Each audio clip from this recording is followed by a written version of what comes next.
Honor up, bud. Honor up. Okay, we got a co-stream, actually. See if it's live. In the jungle oh my god, just in time, actually. Oh my god. Sheesh, that was a close one. Alright, hold on. We're co-streaming the Esports World Cup. I don't think people use Twitch, though. Because Twitch quality. But is it on YouTube? Yes. The two big top lane picks that are still left up and available here for Bin and Zeus. It looks like he's leaning towards the Cassante here. Very strong with the Tristana. Double 80 Guys, do you think, by the way...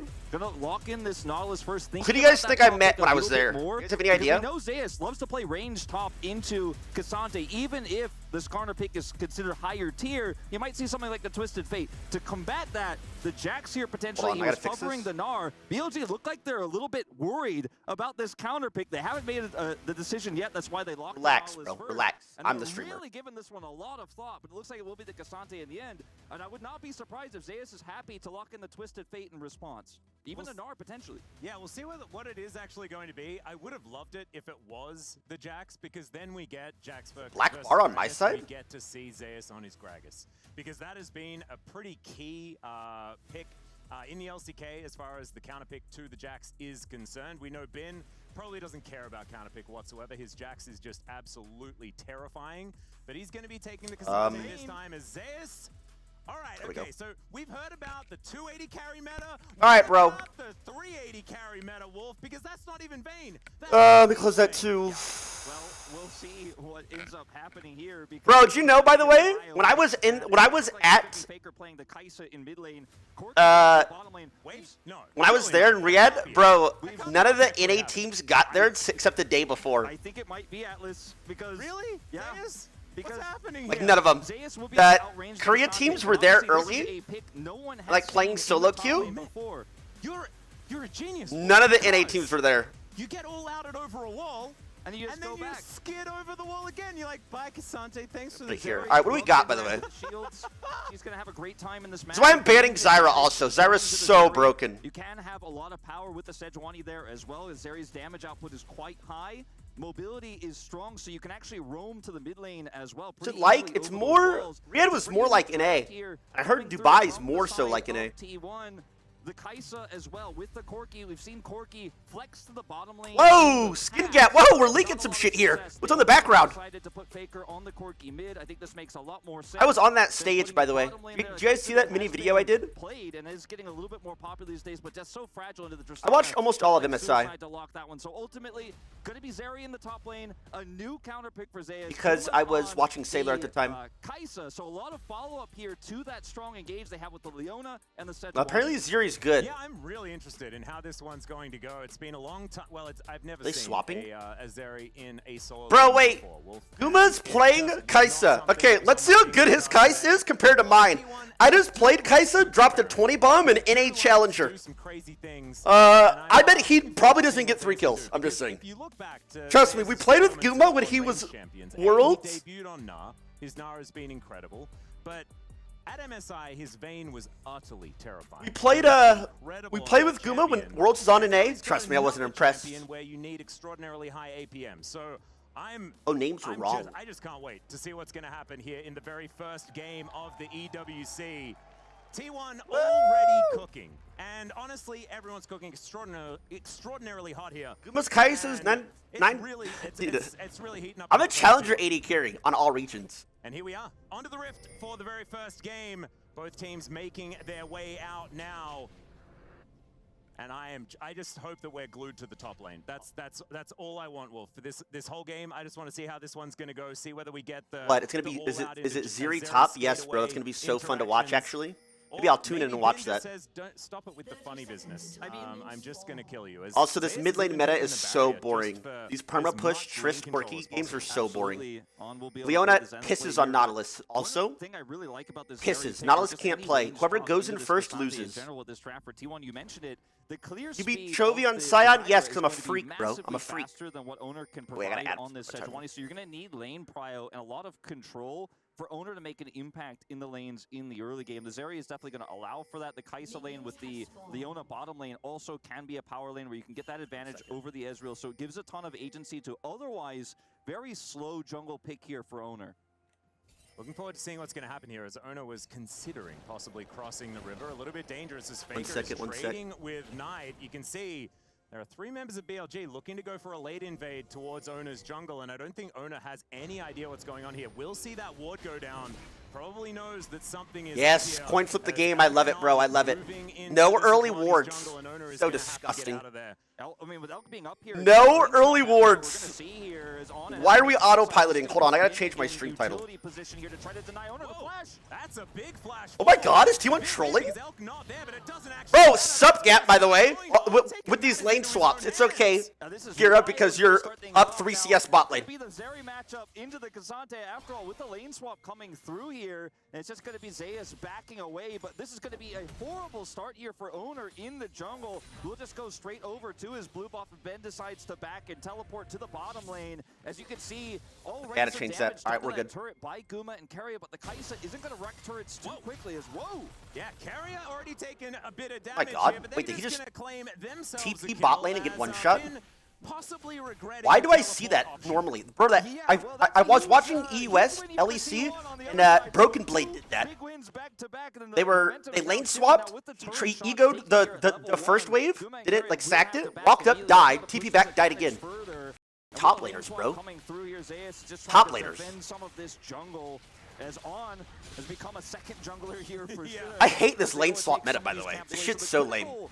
Advantage here that BLG has right now is they can use this I hate control of the top side of the map to take money away from Owner, take camps away from him. He's already a very slow clearing champion in the Sejuani. With how quickly Zyra can clear this, she can just it's not fun, bro. It's like so talentless. Like laning phase has a skill. There's skill matchup. So low eco in this game. Yeah. Owner is definitely in a rough situation. Of course, Keria keeping his eye on exactly what's going on here. There's no way this works. There's no way. Level 2. There's no way you can dive. But I don't think they're looking for a dive. No one really capable of tanking turret shots here towards pausing. This is like the third pause, apparently. A little bit of a pause here. We'll have to get full information as to what has actually happened, and hopefully we can jump onto the Rift once again as soon as possible. But already, there is a lot to dissect about how this early game has begun. And we'll want to start by having a brief conversation about lane swaps, because... Yeah, let's talk about it, bro. They're garbage. Here, let me turn it up. MSI, if you're one of these watchers of League of Legends esports that sort of skips domestic leagues and just goes from international to international, you might be like, well, this is normal, guys. This is exactly how we enjoy our League of Legends. It's lane swaps all over the place. No, that was sort of changed, right? Yeah, they basically changed it so that you can't get as much value out of lane swaps. We've seen a lot of changes over the years to lane swaps, turret plates, the ability to get success is advanced to quarterfinals, making it so that if you're late on the swap, if you react late, you end up getting a massive advantage. Shit! No! At MSI, where lane swaps were so prevalent that teams were kind of always guessing / assuming. Yes, Dom, I'm about that action, boss. Enjoy that aspect of League of Legends. Myself, I was totally fine with it because it was new, it was different, but it has been changed quite substantially. So it's not as strong as it used to be. But in this particular case, in this game, Zeus ends up picking Zeri, and I think initially T1 didn't expect the lane swap to come through. They were like, oh, I'm going to play this Zeri into the K'Sante. But then the Ezreal comes topside, and this gives BLG this insane edge because they're the ones who had this plan. T1 have to be the ones to react to it. They have the faster clearing jungle, which means that YYDS GOAT, what's that mean? Oh, this guy's ready to play. Lock and loaded. Come on, he's shaking.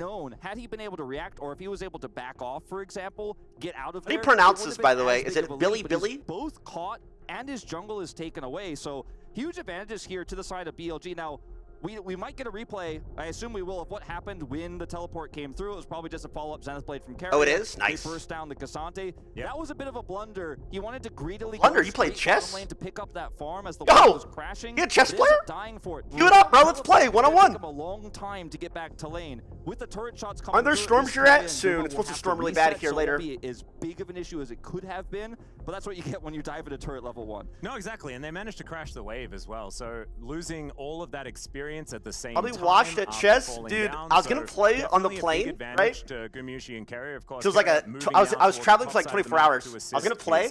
Top laner / carry, and both of them have. I was like, all right, I'll play against bots. And I was losing against bots, so I was like, this, and I didn't play. In that instance, it is just there are 280 carries for T1, and There are a couple of ways to think about it, right? Because like, we know they were pretty good bots. Very, very strong as Then I played chess on the computer, like the monitor on the plane. It was like a 1970 chess, and it like beat me. I was like, this. Ona making his presence known. Knight coming down that the river here. And Ona just desperate to collect himself some shellfish. He'll be able to take this one we got, bro. The banana brush and claim it. So not too far behind, although, well, actually, by not too far behind, I mean, he's still very far behind. It was really hot there, really hot. But it's like a different heat. Right now, I honestly liked it more than like humidity in NA. Just rocket jump away here. And Owner right now, not sitting on a lot of gold, obviously, but still with his base stats will be able to make an impact in these lanes if he can make a gank happen. CSing mid lane, Poggers, 80s mid. Bin is actually heading back to the top 80s mid, Vayne top, 80s top. 80s strong right now, and there's no humidity there. And it looks like we're going to a certain extent now, normalize in this game. Look at the there we go, finally we can skill. In the jungle, in terms of experience right now, he's actually was for a bit #1 with this fast clear.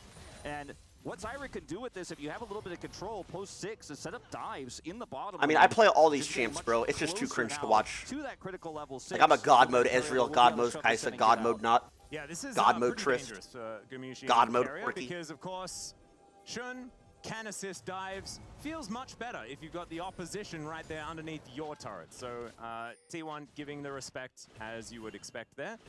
400 gold going to be the advantage here so far from BLG. Can play Quirky, so still bot and able mid. to utilize that early map movement, the late invade really paying off here in this game number 1. Mid's so boring. Yeah, I mean, it just kills the game. T1 from the draft and BLG in the gameplay. But to be fair, it's like Mage's bot lane. There's no interaction. So I don't mind it. Trist mid is like Zig's bot. Enemy can't play, or they can't interact with it. A little bit further here for Zeus because he has that range advantage here. So you can see trading aggressively, trying to put some damage onto Bin. I'd go with the Zeri because the Sejuani behind here will still be relevant later on. Enemy jungle's down almost 2 levels, by the way. The spacing here for Zeus, just so clean, so well practiced on this really cool snipe tech R5 pick with the Zeri coming through. Yeah, it's really, really cool. I actually feel like watching the difference in gameplay as well, where most of the time, of course, you know what it is, by the way? Kasante's level 4, I think AP jungle's just better. But normally you want to have Faded Ashes. When you're fighting a Kasante, and what Brand is so disgusting in the jungle. I kind of just don't lose on it. I think that is still going to be the case for Zeus in this game, just because if he gets all outed, he then just has a very comfortable way of getting back out of the situation. Okay. That was a pretend fight. Damage here onto grasping roots, not really connecting there as Faker gets rid of Knight from that mid lane. A bit quiet in the mid lane, as it were. So still going to be able to grab himself a grub. And no harm, no foul here. Really important back that a little. T1 were able to deny that second grub because while they won't have a lot of control with this Kasante pick, obviously the Tristana will wreak havoc on turrets. The more of those Void Grubs she can stack up. So really, really important for Knight to have those under his belt early. Hard to watch. And they will be able to pick up 2/3 of them, but a good deny there by T1. And when you look at the gold lead right now, BLG has a significant one, right? Is Zeri top actually a thing? I'm not sure. I've been gone too long, bro. Apparently Zeri is strong again. I'm pretty sure. But in terms of where we are in the game, still a very even game. Now I like plating. I actually like grubs a lot too. I see a lot of people cry about grubs. I actually like them. All the weird intricacies of it is that because Zeus doesn't have teleport and Bin does, maintaining that topside control and control of side lanes is going to be so paramount for Zeus because he won't be able to don't have too much fun mid lane. Notice the way Bin can, nor can he interrupt Bin's teleport with Zeri's kit. Yeah, I mean, it's exactly the same thing that sort of happened to Owner, right? You're talking about the fact that it doesn't really matter as much that he's mages are better bot lane. Every single mage that's played mid can play bot. I think that Shun having a lot of money is actually still fantastic because he's Zyra, and even if he dies, if he does a bajillion damage before doing done 30 CS in the jungle just from level 1 invade. Why didn't we ward, bro? We're unserious. We're autopiloted, bro. How does T1 get there like 3 days before everybody else has time to like play solo queue and we're like autopilot? We focus the up. Come down to what this next team fight is going to look like as BLG look to take the Our names are similar, bro. You're making me look bad. By default, stop. People Google T1. What's the first thing that pops up? I bet it's. Let's see. I bet my name pops up over them. T1. Gets the flash out of Shun here as well as Faker. It does. Just trust me. Oh shit. Faker, playmaker. Rocketed in the face, and Faker is going to be able to grab that kill. Now T1 moving ahead in the kill score and actually ahead in gold as well. Yeah, I think my name did pop up. It just play here from T1 owner sticking around the dragon. Yeah, pit. I don't want to show. It trust me. Expecting that BLG would try to turn it into something more since it was just that solo Chemtech dragon. Being able to shadow, make sure there's no dive set up there on Daguma, but then seeing an opportunity with Faker having that angle, the angle on the Valkyrie there was fantastic as well. Oh shit, Faker packaged in and got a 1v9. Coming through is it's going to force a flash out of Shun. Slow comes through. Faker's angle here means that yes, he does get caught by the root, but isn't actually hit by the ultimate. He's nice just package, on the bro. edge of it there. Ends nice up package. being able to follow up on the play. Big true shot barrage from Elk almost peels enough, but it's Hey. not quite. There's the Zenith Predicted? blade in. Shield of Daybreak comes Yes, down. Prince, doesn't Immediate matter. cleanse on the solar flare. As Elk Oh, continues shit! to damage. There is the massive ult through from Gumayushi. Okay, he sells all subs. Flash his way out. Elk continuing to deal damage. And the Ezreal is Like the one Kaisa that kills. is going to find the most. He can win this if he has advantage in hands. Fantastic. He can win this if he has hands. In that situation, doesn't even have level 6 just yet, but able to keep both Keria and Guma at bay. And as his shield expires, Guma thinks he maybe has the damage to go in there. Doesn't quite. He has barrier. Not even on the so, second you know, he page. would've been It's able to it's potentially extend related that to your trade, search but history, so you unfortunately, guys must be Elk just a little bit too T1 high. fans. Not But able to if you actually took capitalize a the way he was looking brand for new there. computer that was never opened up Definitely Google, a very and then aggressive just player. type Wasn't T1, it's expecting me. The killer instinct from Just saying. Gumayushi off the back of that one. Didn't feel like the setup was quite there, but he saw a window. On was able to answer very, very nicely. And It's not how it works. You don't no, shut up. over and over again, going to be very, very important. So is Knight gonna play as the game, or Gumayushi we, does complete his first item on making his way over as Faker That's not has a obvious, lot of I think, friends in actually. his lane. Keria moving over as well on full vision at the same time as the grasping roots will connect. Of course, Eclipse is just completely ridiculous. Bro, do these so casters that's going actually to know the avoid ability of taking every too much.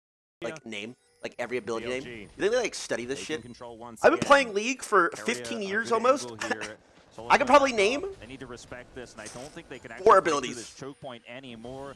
Spinning Guma axes, returning stand as well aside, here, and blood there's gonna be rush. 3 more grubs. It looks like going to T1, no contest whatsoever. Elk trying to League push of out the Draven. top side, but Guma can clean that up. Zeus will match the Cassante push bottom side. I think Bin picked up a plate or two. Yes, he did. You can see it picture-in-picture there. Nice attempted steal by Elk, but he's in trouble. Yeah, going to be able to arcane shift out as Ono. Just Rolling took a Death, salt away, I would've got that one not wrong. the final grub. And so that is going to be a pretty even trade between the two, as you can see at the top of the screen right there. 3 grubs apiece on both sides. Of course, Tristana very happy to have a few grubs, but True. stopping her from getting to 4 is True. going to feel pretty good. Very Phosphorus consigned bomb as gonna well. be avoided True. here by Knight. Pretty quiet as far as the BLG mid laner is concerned, and that has been what we've been kind of But hearing Riyadh, I was already there. about Knight so far this season. As Zeus actually going to get The way caught he as kills, tries right? to dash The way away. Reigns Here loses to comes out. Cassante. There's the ulti. No, he still has His his all go. out No, he is doesn't going to be actually. utilized here by Bin. I respect it. Doesn't Ulting for wanna poke. try and tango with the Zeri at this point in time. What do I feel like he's gonna win that 1v1 later, by the way? Yeah, once you've used your Q3 there, there's not much else Bin can offer here. You got Zeus' ultimate as Knight once again trading with Faker. Faker having a fantastic laning phase here. We haven't seen too much of it, and it hasn't been Faker crushing Really, the I'm pretty lane, sure he but just he's wins winning that Corki later. versus Tristana, somewhat of a rarity in the LCK. Sante's deceptively Keria good and against Ono range. are looking for potential That's hit why soon. even sometimes, like Yeah, a big thing on moving on MSI, over okay? glacial prison there as they at least managed much to CC, land bitch. the Pick stranglehold, against Zyra. but Zeus will That's why I come banned it. over. Remember at Just MSI, it would be executes Cassante the versus Zyra Vayne in all the the jungle, time, and T1 and there really was starting to take worlds control where now. Cassante was Zeri winning. just utilizing that extra push, taking the opportunity to go over there and look for a assist on the gank there. As Ben does have teleport back up, we'll be able to get back to the That's top Vayne. lane. Actually looking for the river, or sorry, bottom lane. Looking for the river TP there, but not going to punish the back of Zeus. So strange to see a Zeri in the bottom lane as a side lane, as an 80 carry top, but that's the world Vayne we're was living in, bad. at least here in game 1. I mean, the fact Successful that they're even pick there surviving. onto Shun. He tries to ult his way out of it, but does not have flash, so nothing really he can do there. Second dragon of the game. Like a horrible Dragon, Vayne player. mentioned, Yeah, is you up guys in are 30 actually better than seconds here. every And single this is team at gonna be a big MSI. sticking Actually, point here for matter of T1. fact, If they you guys get are just two that good. dragons, For that sure. is potentially going to be a big problem if the soul is relevant with Chemtech already there. Big chance. Yeah, Okay. Zeus once again going to be ulting. I feel like they're all autopilot, by the way. That's such a basic thing you don't stay for. Wait, they're for sure, like even level 1, T1, I feel like they're all just autopiloting. Guys, we can't possibly be just paying for a paycheck. Can we focus the f out, show a bit of Top passion? lane, and It's a bit of a puzzling choice. I mean, Bin just greeting super hard for plates there. Like, whatever, bro. I get it. But can we show some passion? Like, losing isn't fun. Even less as there's wards everywhere. As they're going to try to make a topside cross map here onto Faker. He's got Flash and Valkyrie. Okay, start with that, so it's guaranteed. He has Flash. Valkyrie to get Faker out of the way, but I don't know whether he's going to survive this one. There's a Stranglethorn. It's a 1-for-1. The kill is, oh, the sacrifice from Shun. And they got... Is that an execute or was that actually a kill? I didn't actually see it. It was a kill, guys. Focus up. My brain didn't process it. I think it was a kill. 1-0, so I think it was a kill. They get Dragon too. So bad. That is going to be Drake going over to T1. So bad. And so probably not the worst death here for T1. Probably typing some worths in all chat, you could say. Especially considering it's an Infernal Dragon. T1 a bunch of all chatters? The Infernal Soul, excuse me, as our soul for this one. So T1 are able to deny the 2 Drake stack here for BLG. And it's really tough to dive a Corki. Obviously very squishy, but pretty mobile, so could buy a ton of time. I don't think he is squishy, little bro. He has Trinity, that gives a lot of HP, and he has tabs. Definitely not squishy. Down to just 187 now, 100 to his name. This guy's gonna die. Why are you even pushing up like this with everybody off map? Bro, he's so unserious, by the way. Ben, who is this guy? Is he a random? Bro, get him out of the league. This guy's autopilot as shit. If I'm a coach, I'm like, you suck. Like, bro, imagine in like team meetings, I would literally press spacebar, pause it there. Why are you pushing up with 4 off vision, you dumbass? What are we actually paying you for? You know what I mean? Like, seriously. It's like Kana, whatever his name was. Remember that? In like Worlds 2022, whatever? That bum! Tristana here, so they may be able to answer in return, but with Keria here, kept dying like an idiot over and over again, cost them a championship or a finals appearance. But they're already caught. Yeah, Glacier Prison comes down and again, they're just not even focused, bro. Go home, man. We're not locked in. Squishy Zyra that just seems to be overextending now in this game. And I understand the thought process here for Shun and for BLG. You lost the bottom turret. You lost. That game was the reason T1 dropped you. I did not get dropped by T1. Used his flash in the last play. Maybe it was a mutual party. I just didn't resign. But T1 were already one step out of the play. Plus, he was dropped. Actually, reset and head straight to top lane because they know that's BLG's only option to try to make a cross map. And with the Herald being taken, they knew they had that extra. By the way, how does this jungle must be weak, bro? This guy had a 30 CS lead, joined all their jungle level 1, was up 2 entire levels, and is now 0-4. Gold lead for T1 now. A 3-kill Zeri can clear these waves so incredibly quickly, and Bin. You know, Cassante, we've talked about in the past what he could do with very little stats, with very little items, with low econ and lane swaps before, but against the Zeri, it's a different story. Yeah, I agree. Can they? I think that T1 have thrown the correct spanner in the works, and as we know, they do like to experiment. Sometimes it works, sometimes it doesn't. Again, autopilot pushing, man. Caught in a pretty poor position, but he's Tristana, so he has. I didn't go there. Jump, which is a I think it was worth blowing. Just fine. 50% health, but still going to be able to clear out the wave and get all that work done. Zeus has taken an inner turret. Also, that tier, they just took that entire tier 2. Wait, this game is so over top map. Can happen at 16.5 minutes. And he's yoinking jungle. Actually does clear turrets pretty quickly. You know, with her Q, she can just kind of zap them down, and she does a lot of damage to them. She has 3. They're also triple AP as his mix, but and she's had it for a while. They're only Zyra's good AP, only solo AP, but she's kind of useless. Plus, she's getting CC chain. He's not.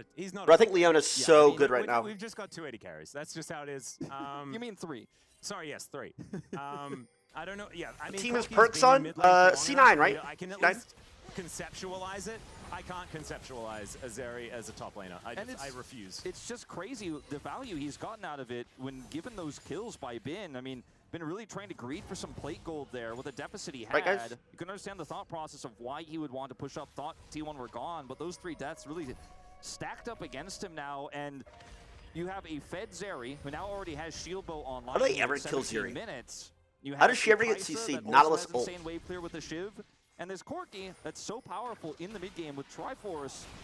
Unless he runs it down like that. Exactly what okay. He's gonna have to flat. Okay.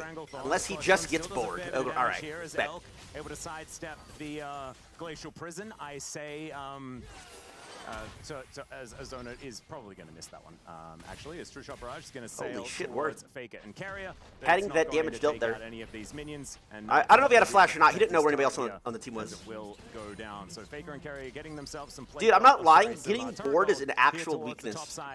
As BLG once In again League of warming Legends. up, but perhaps a little bit too late shit. here as Nice. Area is going to get missed by the hook, but still. Has they are ult going and to flash. get Does he there. die The here? Eclipse is eating a Shit, fair play bit of like this, that, but yes. still, Shun is gonna be Zyra able to getting grab gold's the bad. kill onto the Leona.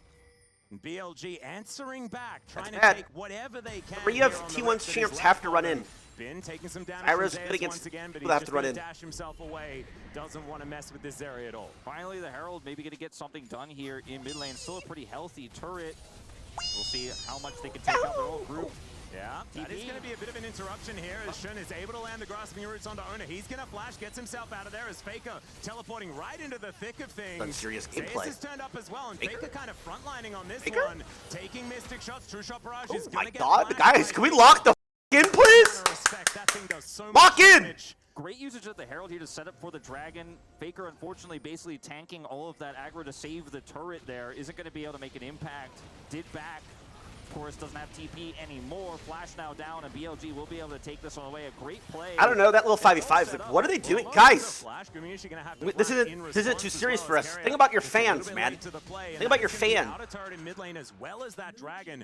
And BLG fighting back brilliantly. Wait, they just lost Also two getting turrets, some space Dragon, here on the bottom in side. every It single feels like flash the except tempo for has Leona's. shifted And then instead of so Leona flash, she quickly just died. in So that's favor even of worse. BLG off the back of that Herald play. Yeah, and it all comes down. I mean, it starts off, it's a set of dominoes. Remember the top side turret being taken there by T1. True Shot Barrage came out from Elk, interrupts Carrier's back, then he's delayed, then he's caught, then Herald gets dropped, and these dominoes start falling very quickly for T1. Their gold lead, for the most part, was in those kills onto Bin, and then the turrets they took early. So many turrets available here for BLG to catch up on gold. They pick up two of them in quick succession there. The Dragon as well as that kill on the I just went static shiv. That's the norm. Still My a bad. huge gold lead here. Still a big Zeri problem to contend with. But at least fighting back to a certain extent here. I still give a huge edge to T1 in the current game state, but BLG showing that they can play the map, they can punish T1.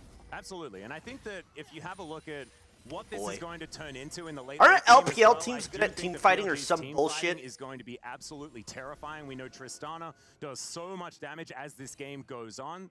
New items on the previous patch and just here in this season have really benefited her. And so she is going to be really, really huge, despite what people say about how Knight has been playing. Elk on this Ezreal as well. We know how good he is as a let it go. The good Zyra ult, they have to go in, is what I'm talking about. There's that Leona flash. That's what I'm saying. It's actually not so easy because... Oh, unless they do that, you have to flash too, yep. Solar Flare gets flash, and we're running out of T1 actually has to go in. buttons on both teams now. But once again, it's not going I to be reckon disengage like crazy. Flynn is going to get some extra time in the bottom lane here with all of this fighting here in exchange of those summoners. Does have his teleport available, so can just sit down here, get some additional gold, get some additional experience. So I think overall still a pretty big win here for BLG, especially for Bin. Bigger needs his Mana Mooney upgraded. T1, and On has just done such a great job of absorbing the pressure and peeling for Ours his squad. that bush, When right? Re-engages come through for T1. Knight should be able to get out of here just fine. Doesn't have a turret. He has a jungler nearby. Yep, and he's in Fog of War okay, sure. He was also in Fog of War. Hit the smite, bro. We're gonna ego for Crab. We're gonna lose the entire game for Crab. Just a fight for the Rift Scuttler. Owner's gonna win that one with his smite. Knight not gonna be able to skill issue, or anything buckaroo. like that. Pretty tanky now. He's actually a higher level than Zyra now.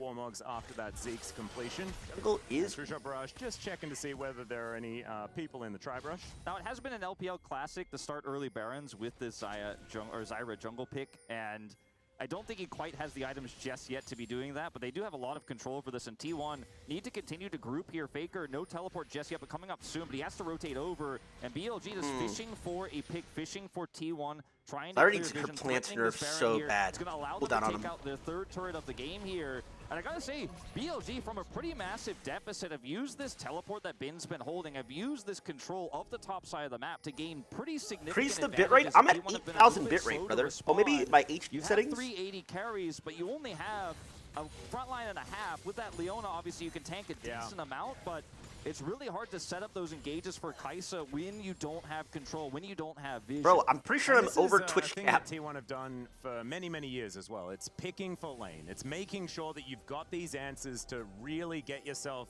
stepped into a good position in the mid game. And maybe it's their sometimes side. they sacrifice composition. It ain't played it. Yeah, I think. T1's comp still team fights quite well. You've got so What is many it? threats. The Fnatic against it's FlyQuest or Sejuani will have so much CC just themselves. no? It's Team Liquid against see how a team Fnatic. fight will play out. I do think, though, like you say, the teleport from Bin is going to prove more and more valuable as this game goes on, as far as controlling the map and as these really valuable neutrals get more and more vulnerable to the amount of get a view of the players at their picking up. PCs. Let's go. I think that Bin being able to push in a side lane until he's required is going to be very, very strong. I think the LDR pickup here for Zeus is a really big spike for him into this Cassante and is going to make it a little bit easier for him to team fight front to back as long as they can set up the counter engage coming through. But it, again, relies a lot on vision control. Surely Trist can only auto Sejuani Leona. Infernal Dragon. Now, T1 more grouped bottom side here. Faker has his teleport back. They were able to get vision on the Baron here, so I don't think it's going to be a trade of objectives, but BLG are definitely fishing with the idea of this. They do have that Zyra. They do have pretty fast clear here, so T1 constantly having to stay vigilant between both objectives here. Well, let's not go tabs. If he went tabs this game, he'd be trolling.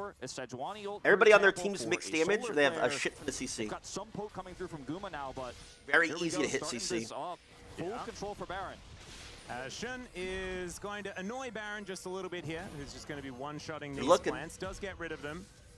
So going to replace those seeds, but does collect the Rift Scuttle vision. We see items. What is see Zyra's items? For in that moment now, just keeping control of mid, playing this one out, seeing who can get that push, who can then get the right leg up in these river positions, be it around Baron or around the Dragon, making things very dark for T1 though.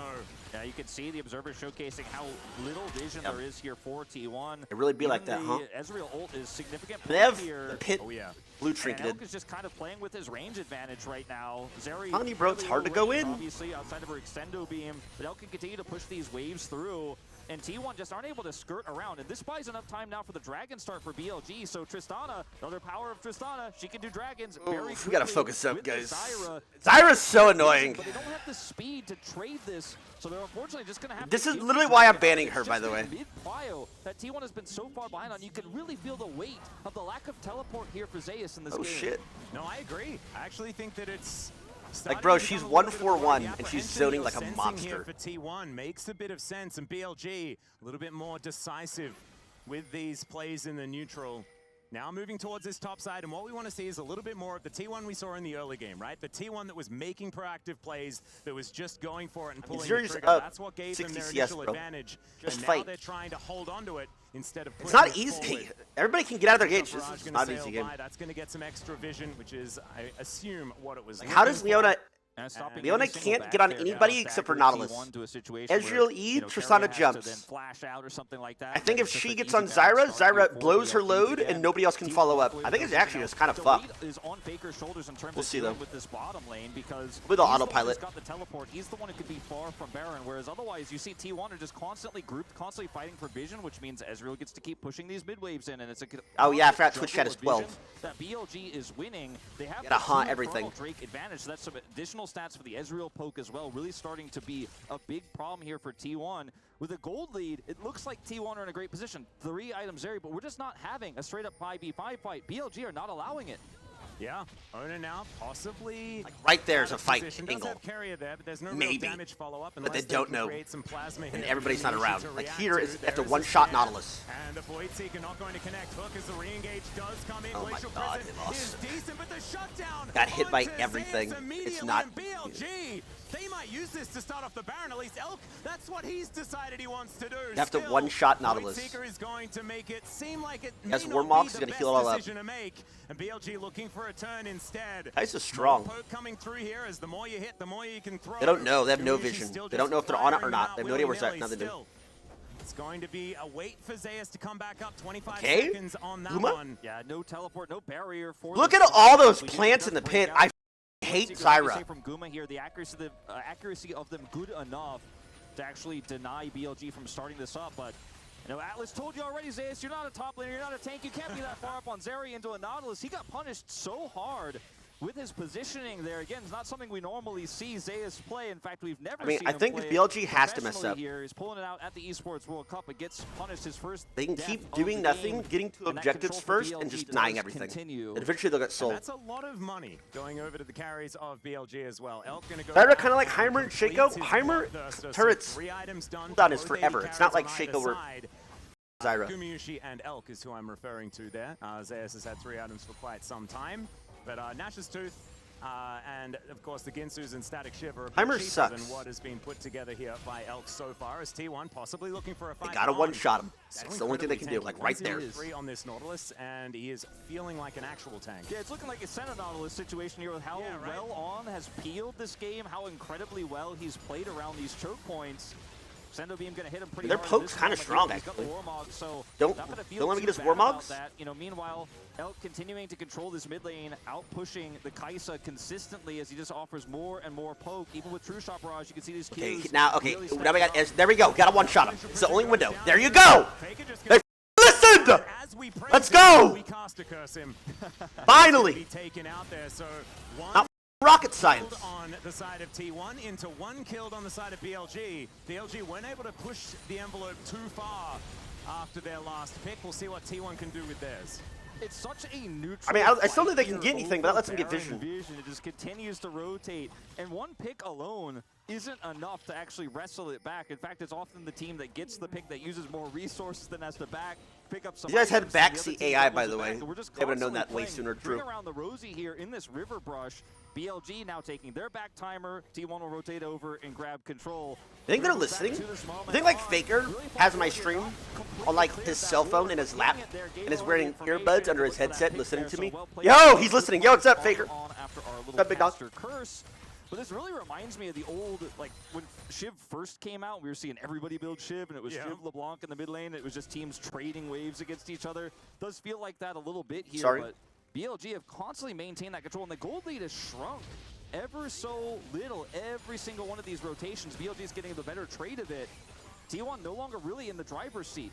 No. They haven't been for the last 10 minutes, by the way. Also, it's 30 minutes into this game. What the fuck? BLG with a lot of control of the map right now because they can give up a Drake. You know, not the end of the world. T1, they cannot afford to. They can't walk in ever. I have no idea what they do. They're going bot. That actually might be the play.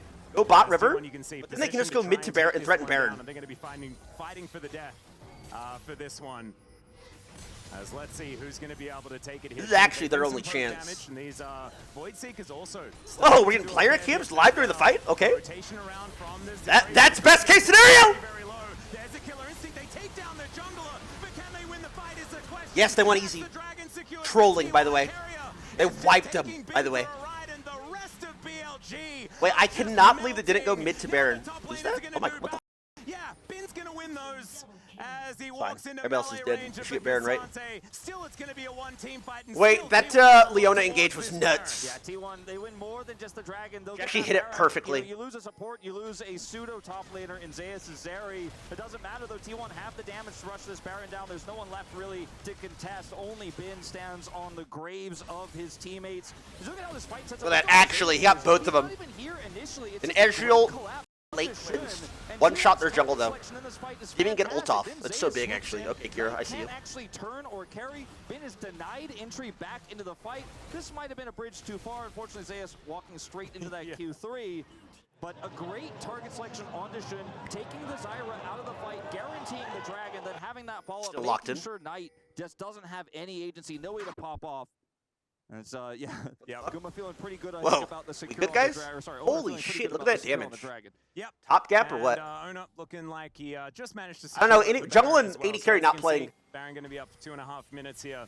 We'll see what T1 can do with it. See whether they can actually break open this game, because T1 have been the team that have found so many advantages in this game, but it always feels like BLG then find ways to take back control of how this map is going to be played. Fine, now you just gotta force again. Now with this advantage, with the Baron, they should be able to grab some push here, and the outer turret still standing in mid lane should be Faker has GA. Here for T1. Guma has Seekers. On the top they side can't die now. as well, but to really open up actually the map, has to be through mid. He does have to be through mid. Yeah, we'll be taking down these Kai'Sa W's. Hell. Wards around the map. Shun gonna get slowed down. There's a glacial prison as well. This guy's into. Gonna waste flash? Yep, gonna waste flash as well. You can just tell when a player's like tilted, they're gonna waste flash. Okay, Kieran ran it down, so that's, you get something from it. And so he will go down, but jungler for support, you take those, especially if you get a turret along with it. Absolutely, and that's just going to allow Zeus to push this top lane in as well. And this is really, again, great target 162 in a not bad Zyra game. For those void it's only Leona. But you know what? If he was struggling, maybe he should have went Banshees, because he's just getting ulted and then engaged on. You've got the killer instinct here. Maybe you don't go Banshees though, because I don't know. I mean, he's as good as a dead man. Does try to get out, does flash, and will take Carrier with him. But so much control gained off of this one single pick. Again on the jungler, 6 deaths on this squishy Zyra. That's what I just said. Like, he's trolling, right? As well as Ben is gonna find oh shit, this GG. Skating on in is Zeus. Ben now just gonna have to book it out of there. On in so much trouble, walking the wrong direction. Owner gonna finish him off. The Warlord right there. They're starting to knock them down now, starting to get a feel for how this game is moving closer and closer to a victory for them. And they'll push this wave towards Who's the best LPL really team? Expose BLG's side of the map now. Yeah. Is it top or is it these guys? Inhibitor with the last 30 seconds of the Baron. They really want this. Yep, Solo going to set up for the Zenith Blade. It's a decent Stranglethorns, but he's it's still going BLG. to go down. The follow-up just not going to be there. Another Glacial Prison, great offer there from the Tristana, but not able to offer any damage back, and that's going to be base broken by T1. I think they want more. Yeah, they ain't stopping here. I mean, I picked T1 to win the whole thing. At least So. one of these Nexus turrets as the minions are starting to run out. 4 members of BLG sitting here on their Nexus. And T1 still trying to push forward. Carrier, not sure about that one, but I like the gusto. Has been in a whole host of trouble. Faker taking matters into his own hands, but not enough damage. Whatever, I respect their front lighting. Just yet. Turret shots just raining down as Elk landing these pot shots and starting to make these health bars look a little bit low. Oh shit. Teleport. Okay, we got a flank. You have ult? He does have ult. Dives in towards Owner. I don't think Owner's too worried. The all-out does come through. If they kill the Sejuani, it may not necessarily be end of the world. I mean, they can prep Dragon. On Infernal Soul for BLG. They can get first touch on Dragon. I don't know. As soon as Owner's spawned, I don't think they win even with Soul. Like, let's say that they f up and they do get Soul. Super minion here, Elk is rushing as fast as he can, using True Shot Barrage to clear this mid wave so they can get Prio for said Dragon. Knight does not have I think it's still just lost. I don't think Soul changed it. That 4th item now has it picked up. He's got a insane amount of damage he could do if given the agency. And I think Zyra with Infernal. Yeah, what's this guy's name on Zyra with Infernal? And look for the yeah, it doesn't matter. Of the retreat here, going to take Owner out of the fight. Now we'll see if this ends up mattering at the end of the day here. I will bet money he walks up, gets Leona ulted, dies. They have the Leon, Zaya, yeah. Infernal Dragon, it's for Soul for them. T1, no objective to trade for. He's 1-7. Wait, you think this guy is with 3 KP? He has the lowest KP in the game with double, more than double everybody's death. Okay, so they're just giving Soul. Like I said, I don't think it matters. Quickly enough, but I think trying to walk head first into that BLG composition. Yeah, I don't think it matters. Was just not going to be a successful strategy. They won't get this inhibitor. Bin shows up, stops them from taking it down, and T1 walk away with nothing. Yeah, not going to be able to get too much here, and Infernal Soul is a huge sacrifice for T1, and I imagine they are not too excited about heading towards an Elder Flip scenario. No, definitely not, especially when you consider how powerful Elk is going to be. He has a Spear of Shojin now in his inventory. He can constantly Ezreal is not 1v9 in this game. To come in and collapse for the kills. Dude, look at their items. Look how tanky they all are. Ezreal's not 1v9ing it. I'm sorry. I do think will be the deciding moment in this game. But even before that, if he gets picked, he's the one who's consistently been the target here for T1. But otherwise, Isa, Hourglass, SGA, Tabs. Really can go down on so tanky. No, you're not killing anybody. Poke here in neutral for Elk is much stronger than Guma's when you consider that Infernal Soul. 3 stacked Infernal Drakes. I mean, look at this, even alone, Guma's health bar going down pretty quick. Yeah. It's absolutely. I mean, I don't know how he dies, but a whole lot of lifesteal in the build as well. He'll be the last one alive as his Nexus is falling, playing for KD. Side of T1 as Zeus. I hope for his sake that they're able to get a clean team. Are support to rush Warmogs now? Movement speed don't build GAs is goated as well as the regen. Also, the build path is really good. Maybe even less than a week ago. It was very recently. And we'll see whether he is going to be able to keep himself alive. It is massive damage potential here for the Zeri in the team fight. But if you lock her down, Focus Nautilus. Just ult Nautilus. Ult Nautilus. Ult Nautilus. Ult one-shot Nautilus. He can't play. See how he is going to be able to play this one out, sitting there with his Bloodthirster shield stacked up. Ult Nautilus. Yeah, looking for a big wraparound ult here. Could slide in.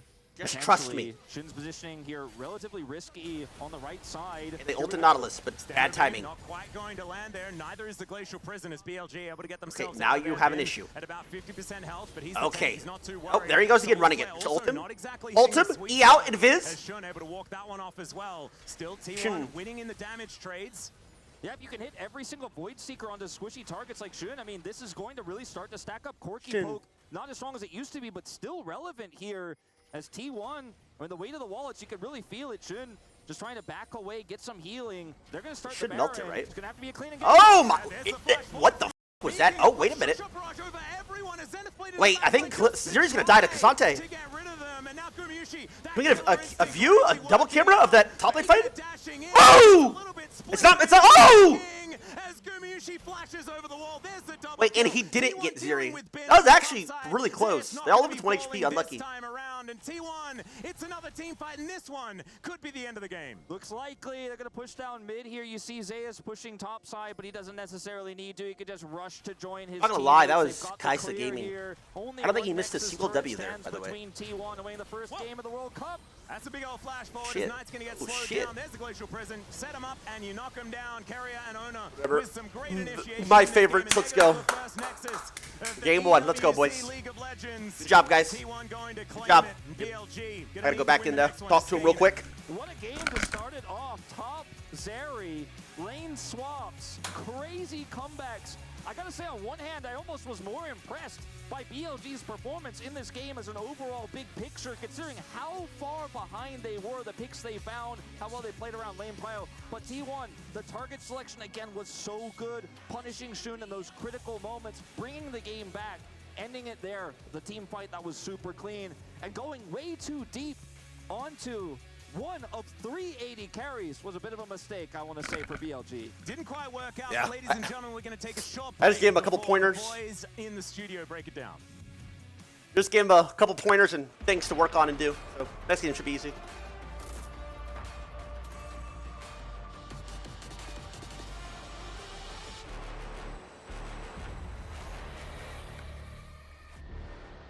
Freaking epic. You guys see me on the left? It's the quarterfinals already. What did Big Fake say? He just gave me, he just went like this. He saw me walk in, he went A squad, and then he dabbed right in front of me. I was like, oh shit, I dabbed back.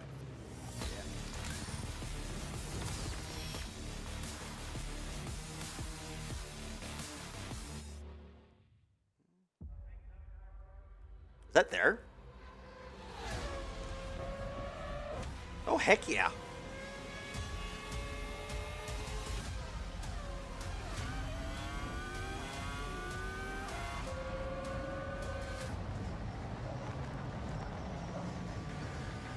It's going to be a yearly thing. I think they want it to be. I think the Esports World Cup has been happening.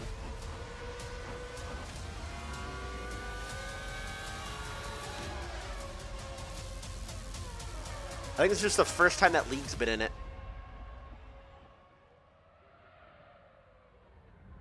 That's crazy, bro. It's crazy how many people are... Because you don't understand. You're thinking, oh, it's like League, but it's not like League. Like, it's... Okay, you guys gotta think. It's every single game imaginable. Seriously. The top teams in that game, right? And then everybody in that ecosystem, pretty much. So, like, Call of Duty. The Call of Duty streamers, casters, best teams. Rocket League, their best players, like everybody, like teams, streamers, casters.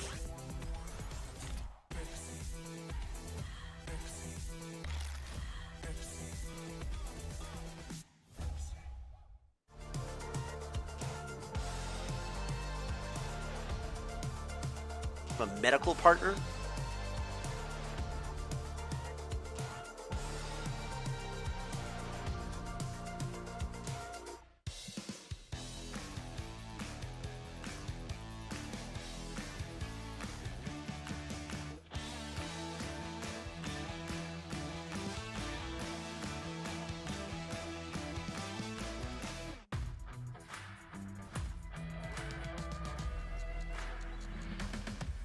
game is that, brother?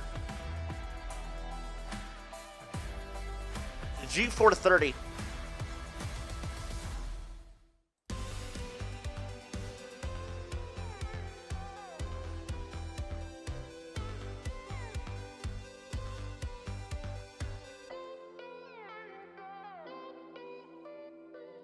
Are these best of 3 series? I have no idea. Yes? I'm gonna say yes.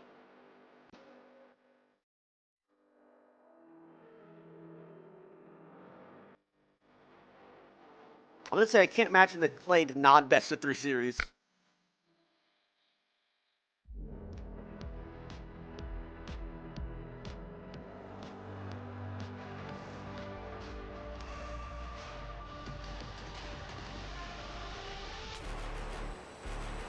Riyadh? Yeah, I did. It wasn't bad. It's like the U.S. Bro, I forgot to say, I was at the event, by the way. Well, T1 take first blood, winning the first ever game. I was at the event, by the way, and you get these like little passes, right, to go everywhere.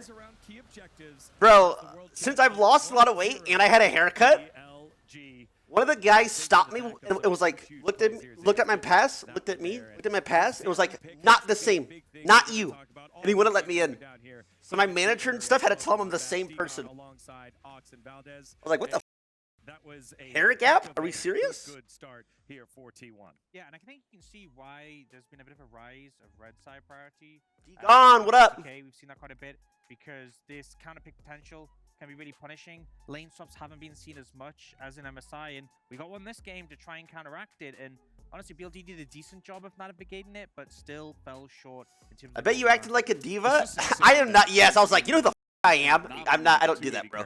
But seriously, he didn't know. He should have known who I was. But seriously, it's just kind of insane how much damage and pick potential you have with even just a couple of CC ultimates. You throw them in, and then all of a sudden the guy just dies. That's what that guy looks like.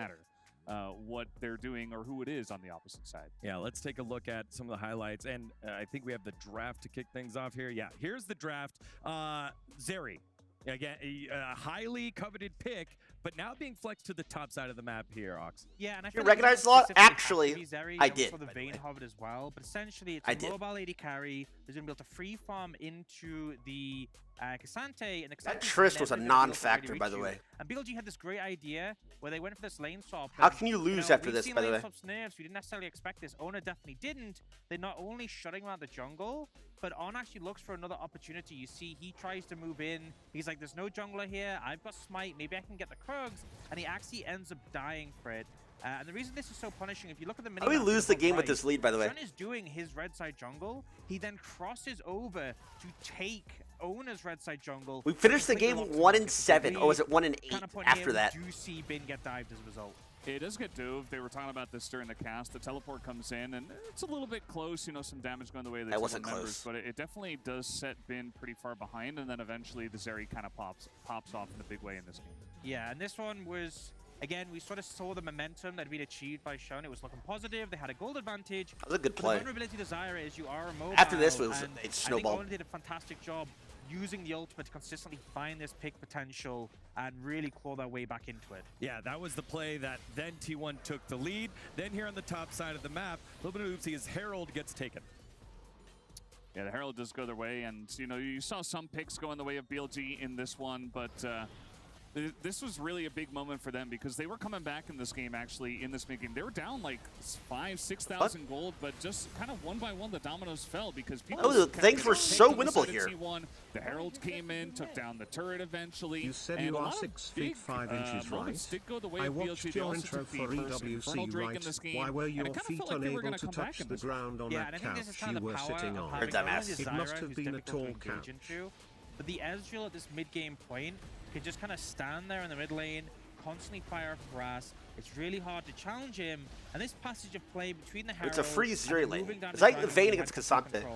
Netted them not only, obviously, that dragon, but you see the mid turret just fell down, and they also secure that bot tower as well. So the deficit they sort of fell into on the back of some deaths from Shun and Bin, they really clawed back here.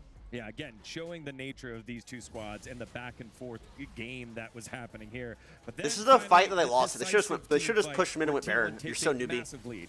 Yeah, this is the thing. I mean, they try to have no extend in here. T1 has but no he was wards. You just should push me to go isolated Baron. so many times. Like, you just land one glacial prison, the guy dies. Oh shit, who's that flexing? Deaths Wait, after is the it? mid-game and after a lot of Who on these team T1's fights, been he lifting? gets I remember I see and pictures eventually sometimes they on just have Twitter. way too much damage on the side of T1. Yes, we did see the Zeri go down eventually, but it was just way too much. I think they eventually went on to take the Baron after that fight. And Owner? T1 Yeah, began that to guy, roll that away with guy. the game with their insane Owner. scaling with all the AD carries. Yeah, and I think, you know, if Gusky. the front line's able to create space for the side of BLG, it can be really difficult to approach when you have True, Ezreal Gusky. who's so Thanks at safe, 3, bro. Azai with it disengaged. Much love. I think T1's target selection was really excellent there, which is why they found the edge in those team fights. Again, Oh one shit, of that the guy needs to counters put that his we've arms seen to down. the AP junglers that are less mobile, unlike the Nidalee, is the Sejuani. You pick a target, you blow them up, the Leona's there, and if you're on the side of BLG, you look at your draft, you got a lot of priority things there. You're feeling pretty good. What are some of the changes you want to see here in game number 2 here, Ox? So I think going to the next one, you know, choosing to go on red side could be a big advantage. I think you can clearly see that Zeus is willing to. Bro, my 86-year-old grandma's more buffed on it. Okay, but for like gamers, especially like league Zarya, players. like a Vayne, there's a lot of counter picks that you can bring out, and we saw even though the lane swap did net some advantages for BLG, it wasn't enough. It wasn't enough to compensate the fact that this Zarya was just free scaling, and so I think if they move on the red side, they can kind of secure that. Bro, I think it was more advantage problems counter than pick just. for Bin potentially. Look, they're having they don't give a shit. They're just laughing it out.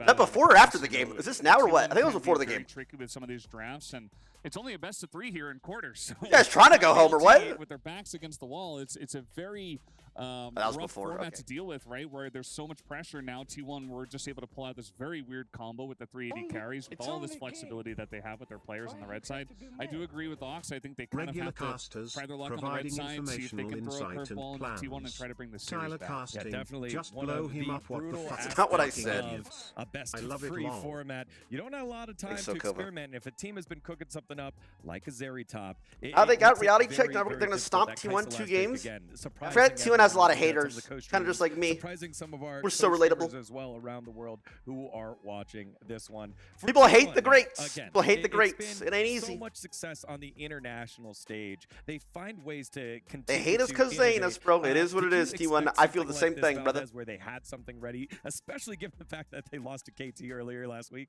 Yeah, I'm not surprised at all. I think, you know, you kind of have to look at yourself within and say, okay, what did we do wrong? What went wrong in that best of 3 over in the LCK? And I think that coming into this format, where again it's a best of 3, but now you get knocked out. You know, it's not Fly a all the way regular home. season format. You Is see that it the even format? in- You just in lose, you're times dead? Where you have to deal with best of 1s. You want to bring out, you know, cheese picks or really interesting strategies, right, for the matchup, especially up against such a strong team like BLG. So I really want to applaud what T1 did with this first pick. Not sure if this was prepared or if they were just like, okay, I was traveling for 24 hours. I wonder how long they had to travel. That as well.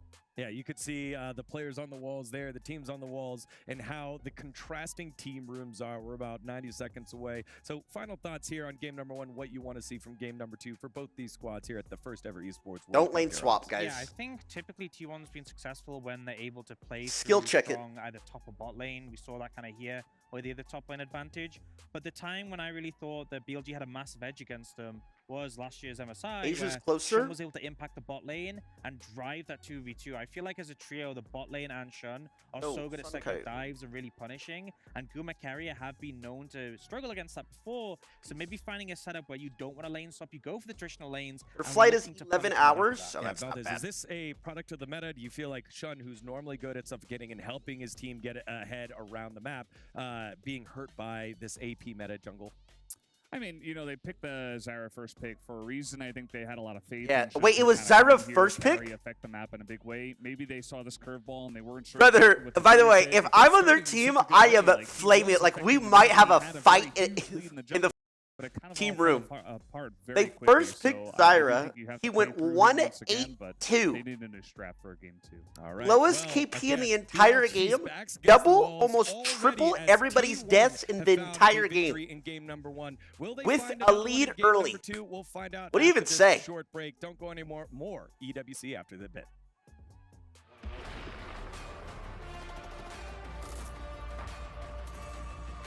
No, bro. They invaded his jungle as a team, fell behind.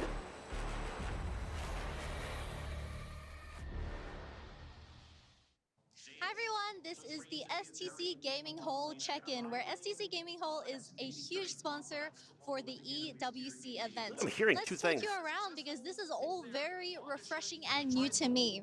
Towards my right-hand side, there is Here's something like a casting. lot of choices for how relax with your friends. I believe there's some people playing some cards there as well. But as we walk towards the left, there are multiple activities that you can utilize to play some games. I believe there is race cars and there's also a machine that makes you coffee.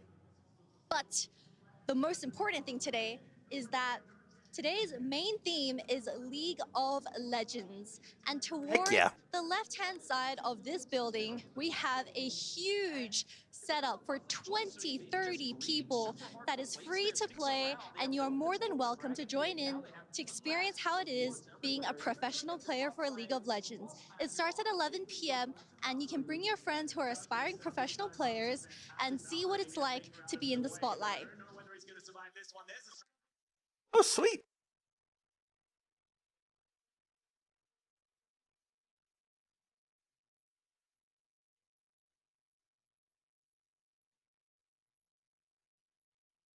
What time is it there?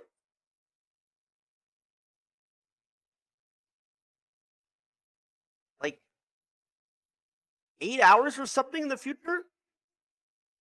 So like 7 p.m.? I think it's 8 hours. 11 a.m. for me, it's 8 p.m. there.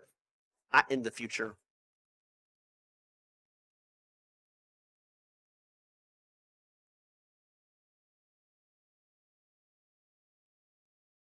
Bring us there? Yes.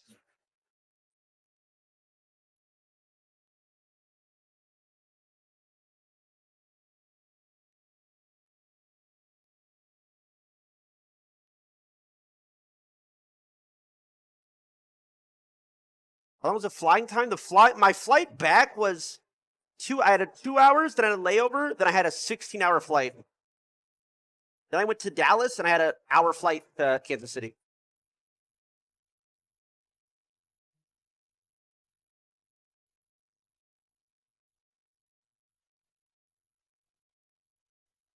The 6-hour flight wasn't bad because I had worked so hard the day before, I was exhausted, and I didn't sleep until I got on it.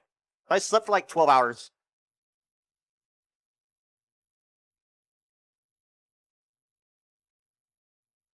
Is it first class? I mean, it was Qatar Airlines business class, which is first class, pretty much. It was the first time I ever flew Qatar Airlines. That is the best flight, by the way. That is the best airline by far I've ever flown. Best first class I've ever flown.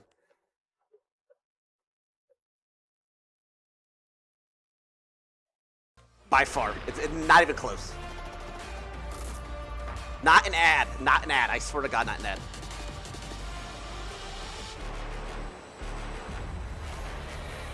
I haven't tried Emirates. Are they better? Welcome back to the Esports World Cup.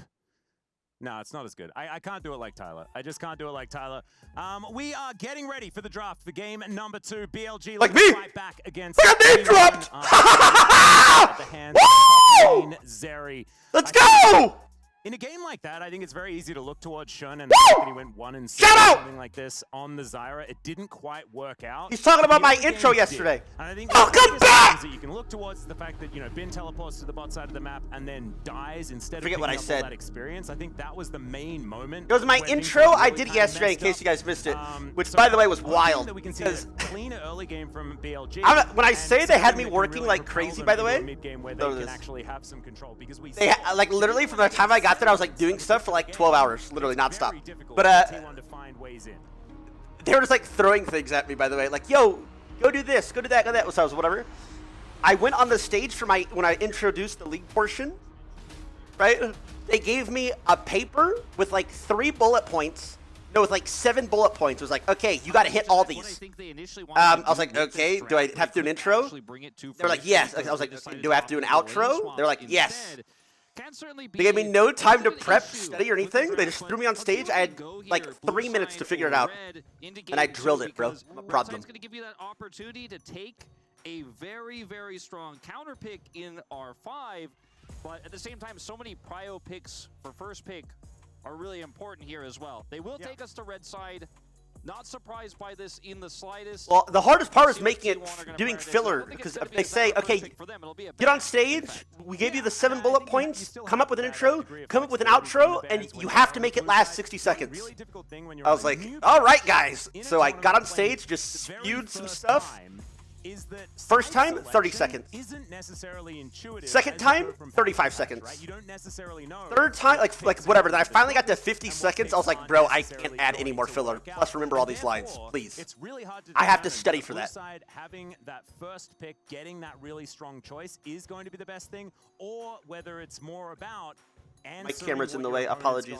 And so far, we've seen that red side has kind of worked out. It's 1-0 T1. It's not updated. Draft, and we'll see what BLG is going to do with the red side this time around. I love that Sejuani ban to come through here by BLG, because some of the real big issues for them when they were trying to press their advantage, their control over the map, was punished by glacial prisons. For and 10 hours every day, being out of position, saying it should be easy, but Honor, then follow-up came I can say whatever I want. I can't say whatever I want up there. Substantially. Yep. So of these 4 bans we've seen until this Kalista, that was my favorite so far. As Kalista will be taken away from Elk, the Rumble will once again be gone.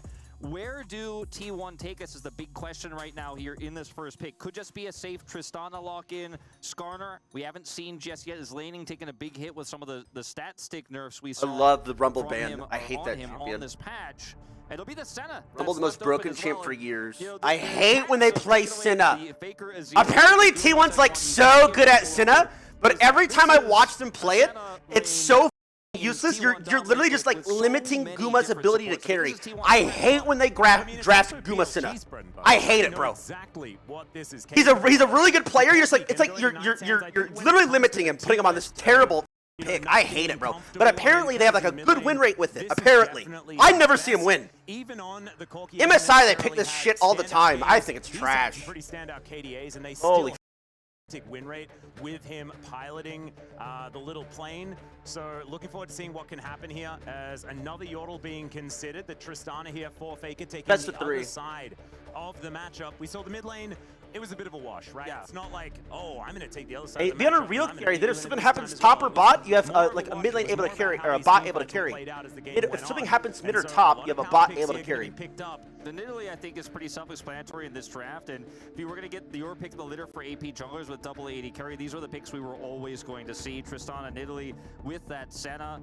Oh yay, Tristana quirky again. Too much AP jungling, especially when you compare Owner to Shun. Gonna go Tompkins. Exclusively AP junglers in the LPL. Now, his highest played. Why go anything? His most played jungle champion of the LPL season. And they're not gonna go Leona. Leona's good, but they're not gonna go it. Be banned here. A lot of stuff to talk about with how Brand interacts in early skirmishes, his damage output in the later game, and his fast clear as well.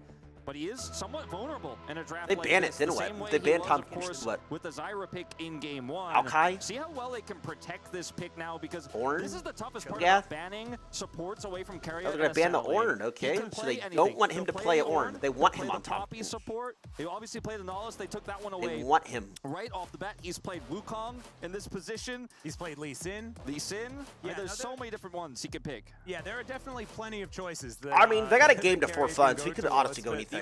Certainly the best one, and of course in the LPL as well, they are playing a fair bit of the Senna on down there as well, and in fact seems to be more popular than the it is flickering, what we saw at MSI, really proving that the Blacksmith has been very, very powerful. So they did ban the Tompkins as predicted. Do not want him on this. These are the two you always see.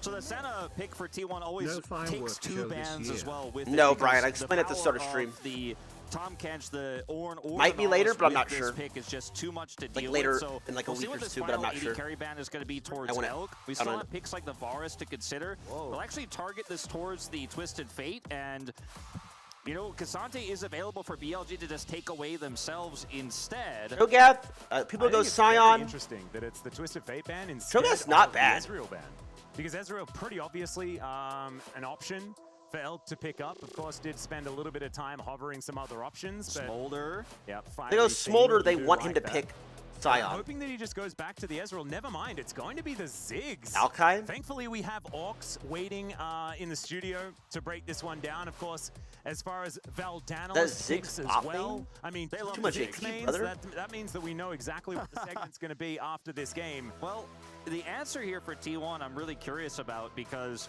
Ziggs can push any support incredibly well. As expected. Alkai is still up. Still up, you know, relatively lower prio, it seems like, from whisperings we've been hearing on this patch, but it's going to be played, of course, in the support position in this game. And now will be Zeus's blind jungle, or top pick, excuse me, here.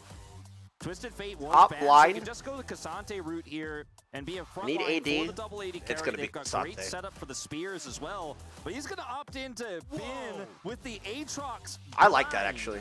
The That's a fun pick. Ben can just go for the Camille matchup, or he can go for the Gnar matchup. Of course, Gnar really, I mean, we've seen this for so many years, right? Oh, Camille, that's fun. It's not going to be that, though. Of course, he's going to pick Camille. He has to pick Camille. Oh, he's the one that made the if I was a team, I'd be kind of very, very scared. goated Camille at MSI. Of the map, because of course the setup for Guys, Camille's kind of goated, huh? Targeted, right?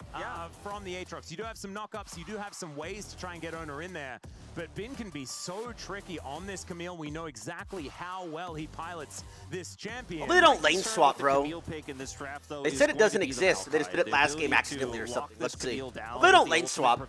Bot lane's boring as no lane swap, but top's exciting. Very immobile. Nidalee, to a certain extent, can also be punished if she's caught by a flanking Camille.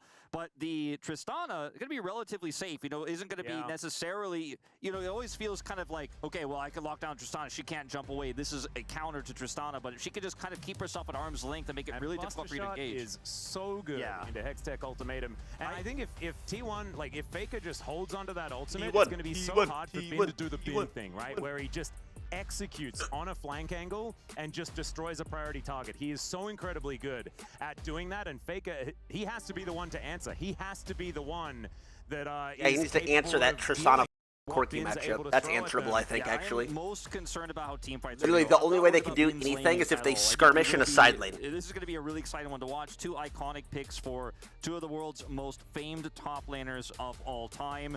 So that's an exciting one we get. So as a caster, I'm really going to enjoy it. But in team fights later on, I think he's going to have a big edge, or he's going to have a lot of side lane control. The Ziggs damage output also against double 80 carry is going to be a little bit low in terms of damage throughput. You have a Corki, you have a Ziggs, so you don't have a lot of long-term damage in team fight. You have a lot of upfront damage, and if Corki has that front line, maybe he can get something done, but a risky draft to be sure. Oh, they showed the pause. No, I agree.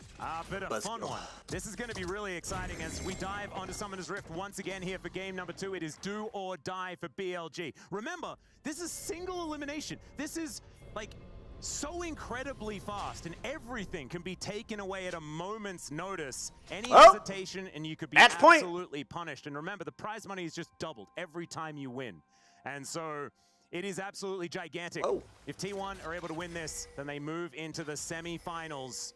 Look to await their next opposition. BLG, there are 2 games that they have to win if they want to keep their hopes alive. So Nilly must hit 2 spears here. Jesus. Okay, Owner spears, by the way. Oh, there we go. That's the start you want to see. As well, I mean, Nilly's always want this early ward. Okay, wait, this is flash for sure. Shouldn't may have to flash extraordinarily early in this game, and he does so. That was not a good flash. Still looking for a little bit more, but a brand without flash. Nilly players, whether blue or red side, will always get that on this brand either. Red or blue ward, always. A little bit of the changes to the jungle pets and how you can even get your solo back queue, quickly, so they can see where you start, so they can f you up, because Nilly's a bastard champ. Big one here. I don't know, this Shun guy, whatever, this guy is hitting his teammates, by the way. You know, a follow-up here from T1 to punish his flash early He is, man. But still, just off of a little bit of aggression from Faker. He's flashless. It's going to be a little bit lower HP towards his red side. If Triss gets pushed, how does he go to his red side? Jump first. So Knight's going to be feeling a small bit of a nice feeling for this one. Yep. And I mean, it used to be the thing that you used to do on the Tristana, just in general, take rocket jump early. And but maybe he won't get shoved because he has W start. For that. Of course, now in the Corki matchup, he does like to just press Gatling gun and stand there. And so often the explosive charge is pretty important, but Faker will have that level 2 pretty quickly. Close. And you can see so far trading relatively effectively. Bring in Eric for some pro Nidalee input. And I find this matchup so fascinating. Dude, Eric comes over and I have to explain to him that Nidalee's actually good in solo queue. Not the easiest. Climb. I'm like, I tell him to do things. He's like, wait, oh shit, I can do that? Gonna use the twisted advance to try and get himself out of the way as the piercing darkness comes down onto on. Maokai flash. He gets die. That's Cinna flash as well. Oh, never mind. Overextend. They just need a fight. Comes in, Elk just free firing with these rockets. Oh, it got rockets, more like bombs, Atlas. Scrapping. Still able to get out of there. Flash now burnt, but Flash had to be used by Carrier there as well. Relatively even on that. Not invade Brand's jungle. Interrupted momentarily. Yeah, I feel like this was not the exchange that Elk and On were looking for. Obviously, Ziggs can do a lot. He has a lot of burst damage, even in these early levels. Who wins top? I'm pretty sure it should be Camille. Who without Ignite? To maintain that I think it's worse longer than it goes. I think I've played that matchup. As Camille, I think. Some additional damage coming through. I have, by the way. On and Elk calculated for that one. So, really quick reaction from Carrier as well to turn things around. As On. Going for a pretty early run here as he does get sent back home pretty early. Elk is now completely out of mana there towards the bottom side of the map, so he's probably pretty keen on getting a reset angle himself, but not before Knight gets a bit of support potentially in this mid lane. It's common to see trying to go for an invade. Yeah, it's common to see the roams here. Ooh. Okay. Yeah, looking to get the flash out of Ona here actually. Not able to transform in time to get the pounce. It's worth the reset. Just doesn't want to mess with On. Yeah, I think that's a reasonable flash there. So big value. You know, I was gonna say it's common to see a roaming support with the Ziggs because he has teleport, right? He's just gonna sit there under the turret, farm it out, then back and teleport back to lane, grabs his tier here. And I think Faker was pushing early to invade, but they didn't end up invading, so his lane state got a bit tough. I think that's actually what happened. Two junglers now flashless after the early game. This top lane we haven't watched all too much. Been trying to trade, of course, with his shield a little bit here, but finds himself a little bit down on CS, in fact. Yeah, I mean, the early game is always going to be a little bit more difficult for the Camille. There is ebb and flow in this matchup, but Zeus is very, very good at the Aatrox as well, so you can understand why it's going the way it is. Definitely, I feel like it's going better for Zeus. Cinna 7 CS. Moving into God, this Cinna needs the CS. Oh my god. Uma 80 carry main 7 CS. Oh my god. Gumiushi getting some vision down as Carrier trying his best to just exist as a tree in this bottom lane, and it is proving difficult. The landmines being bring a professional player. Is quite frustrating. And Gumiushi will come down for some healing support as BLG given an opportunity to move into the river now. Yeah, see Ben just going to be able to comfortably catch this wave here. We're going to see a back from Did he get all those, you think? He's not going to actually commit to any sort of mid lane play. Ooh, that's unfortunate timing. Probably not wanting to rocket jump right then, but the hook is going to go entirely wide as the minion wave was there to protect Faker from that one. And so not perturbed, just happy to continue keeps walking up. Faker does not give a shit. As Shun comes on over, Pillar of Flame is going to connect. Oh my god, Faker does not care. Not able to land onto Holy Faker. Shit. But Faker is playing with a lot of gusto, man. Like, this guy is the not hands. afraid Trust of in the hands. No, he's certainly not. And I mean, knowing the minion wave is there feels relatively safe against a potential on gank. Zeus hitting the sweet spots here. Owner is here, he's seen. Ben is going to have to respect it. Yeah, you can see Zeus just trying to thin the wave here as much as possible. As Owner is slinging. He had a ward on his Krugs. As cats do like to do. Now I wanted to come over and catch any sort of rotation here for Shun, who is on vision as well. Spears flying through, not connecting as that's a decent top infernal trades. chains connecting onto Bin there, who does get the shield back, Guma's doesn't get very roaming. much use out of it. That's such a valuable ward. I hate because fucking it allows Cinna. Zeus and Owner to communicate about the trading patterns here and say, look, keep trading with him. I'm closer. I know exactly where he is. I'm going to try to slow him down with a spear. He can't all in you because I have the fast track. And not only is that going to lead to a good trade in the top lane, but it's also going to allow T1 to take advantage on Grubs. Knight coming over now. But it's going to be tough to contest. Hex Flash will get on closer. Oh, Give me they got all three. Dragon's still on the map. As I think the T1 utilized this the best. I feel like they prioritize Grubs so highly because the amount of souls that come out of that thing, and Gumiushi going to be able to grab all of them. And so once again, Faker's a better man than me. I'd have been tilted. Push ever When he supports mid this much. Gumiushi coming towards that top side. Finn getting that ward down, but Zeus just holding him in place. Hextech ultimatum is there, that'd been a but kill. it's not going to be all that useful in this moment. He is able to get himself out. No teleport. He just back to lane. Yeah, that's the timing of this. He just TPs back to lane, but because T1 have that topside grub control, they get a huge advantage. Now, cross map here, they are going to be able to take away this red buff from T1. That's a bit of a trade here. Oh, a little auto cancel for the fakes. It's all, oh shit, the movement, the zero ping gaming. Ben is being put behind significantly now in this early game. Tabs first. Away from him as well. And really, against that comp. Tristana denied those from a side laning Camille. And even though it's an even gold game right now, T1 picking up all the big advantages. Yeah, it's feeling like that. BLG should be able to get this dragon though. That is certainly going to get them into a much better position. As Ocean for first, we're hoping that it's Chemtech for second dragon, then we're guaranteed a pretty spicy soul, which we would very much like.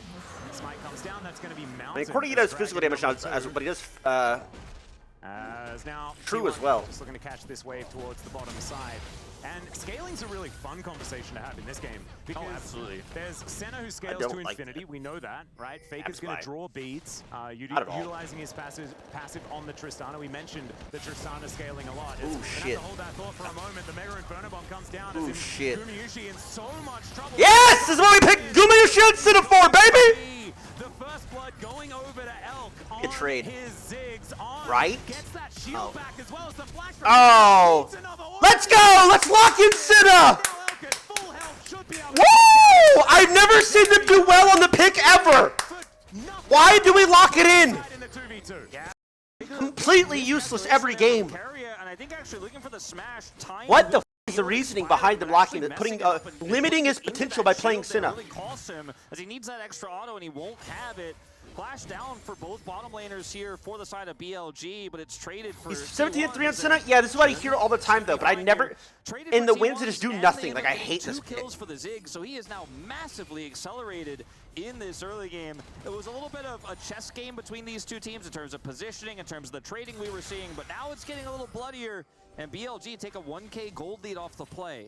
Yeah, that is absolutely massive. And maybe that conversation about scaling is less and less relevant as thought he was in a 1v1. He is absolutely not. As the World Ender comes in, Ona is here to try and help out. Let's see whether he can keep himself alive. But the answer is no. There is so much damage, especially coming out of this brand. I don't know what to tell you. And BLG will take hope your blue side, or excuse me, hope your red side next game, brother. Now a potential punish here.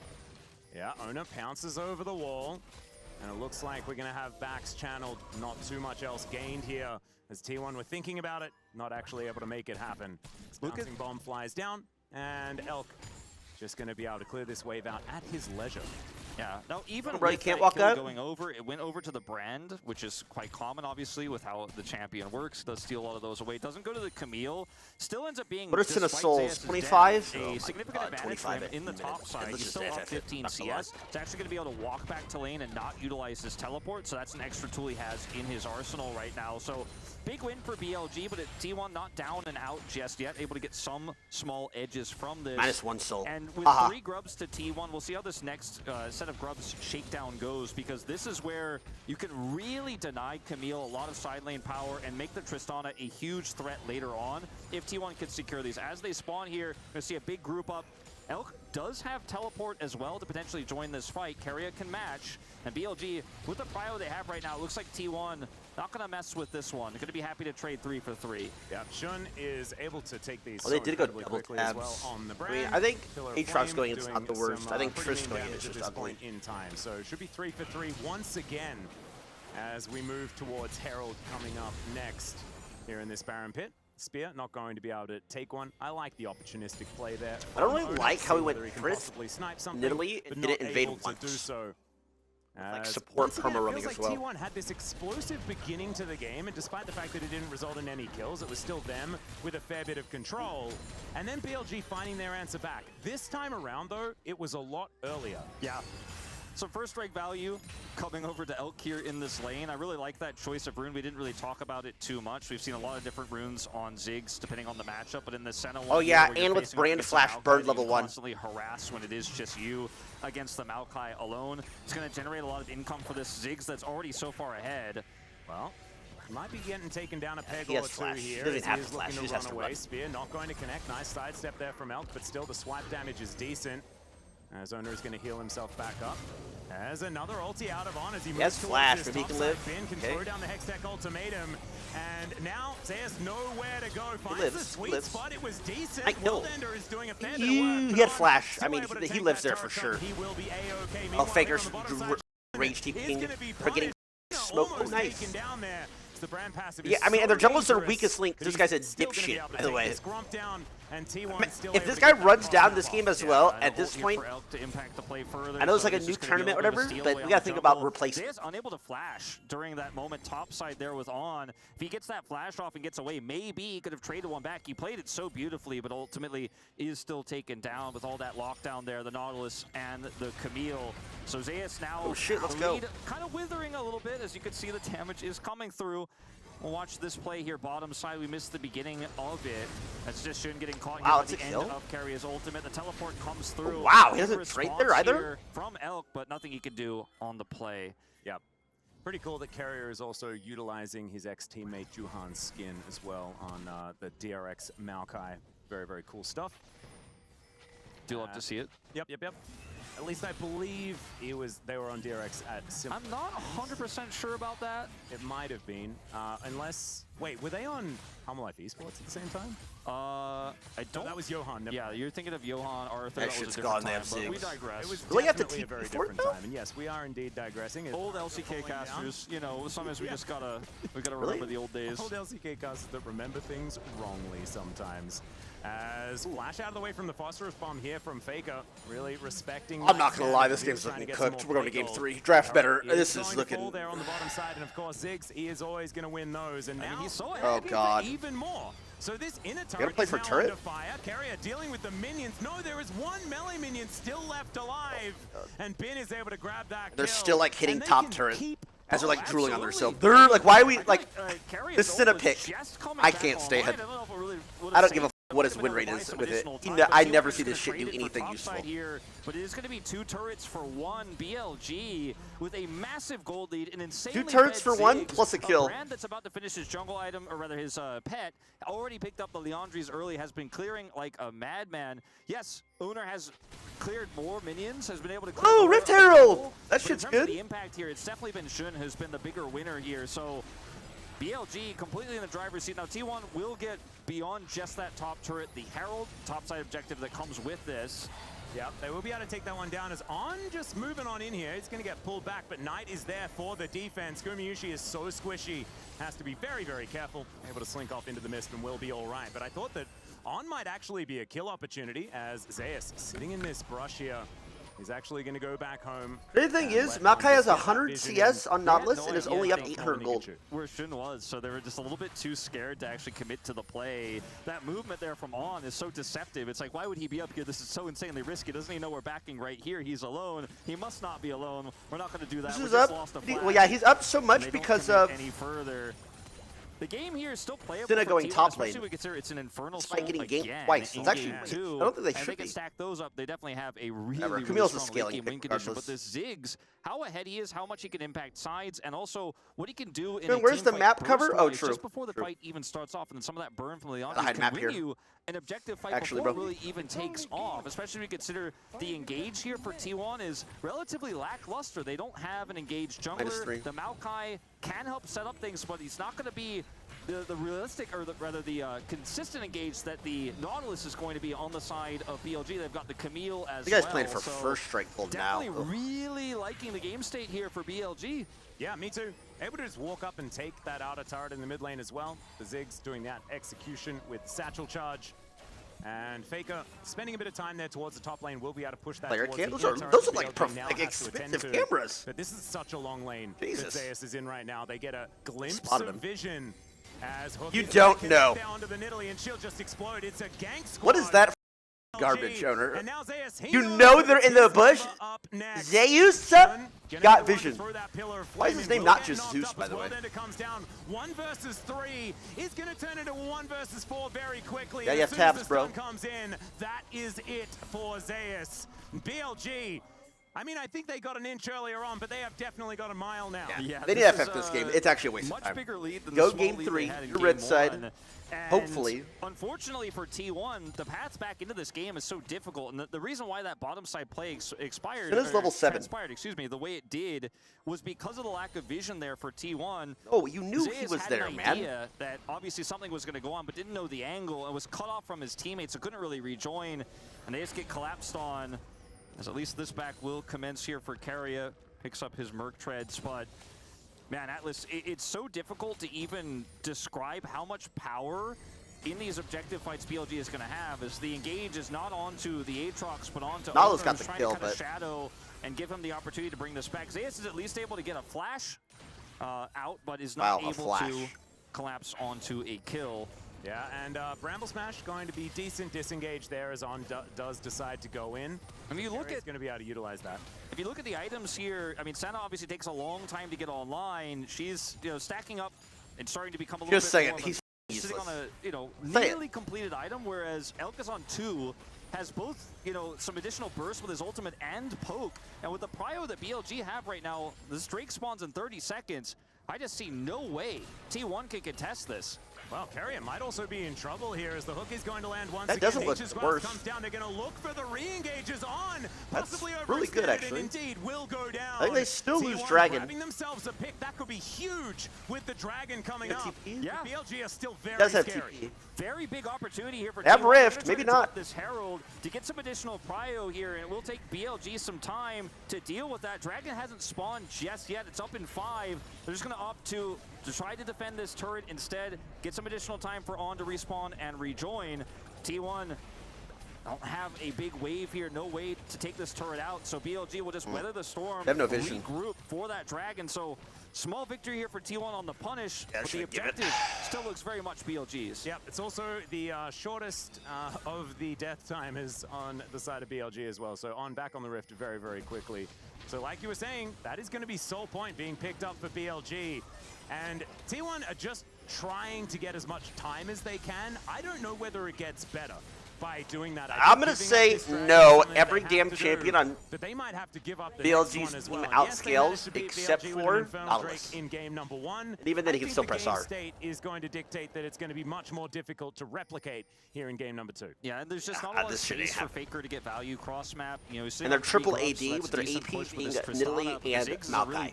Two champs that aren't actually going to do a lot of damage. Here. So Korgi's going to get tabs, GA. Camille's getting GA, Death Dance eventually. Oh my god. Good from T1. You can punish that. It's not tank Nautilus, it's not the actual farming Nautilus like the Maokai is, much tankier. It's a bit of an error there of judgment by BLG.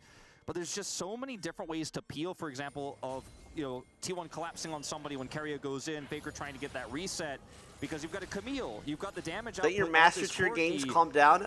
I know what I'm talking really about. Have to play passively, but like you said, trust me, I know what I'm fucking talking about. You have to make some sort of proactive regardless play. of how my rank has tanked in solo queue, has been so phenomenal. I know what I know my rightful places. Yeah, it's just so I am a top 100 player minimum. A Ziggs composition, off right? stream, The Ziggs is playing very well. Off stream, anonymous name. I'm a a top 100 easily. I mean, any region, you don't any see region. That much of the brand Ziggs combination. It works out very, very well as far as controlling space, not to mention putting a Hex Tech ultimatum on top of it where you just don't get to leave. It's only Elk's second time playing the champion this year as well. It's not like this is a big mainstay setup that he picks a lot of the time, but I think considering how this game is shaped out, it's been way more valuable than the Smolder they considered, which has been kind of an old classic. Prove it, I could. I'll make an anonymous account, get top 100, the 80% win rate probably. Early is exactly what you want. Oh, we're so unserious, by the way. It's fine. Grasp comes on in, more defensively utilized here for T1. At least like int for your souls, bro. On to this next Dragon. Baron up and available here, but has only been around for about 45 seconds. That means that it's not exactly an easy task to take that one down, even though BLG do have that 3,500 gold buffer over T1 right now.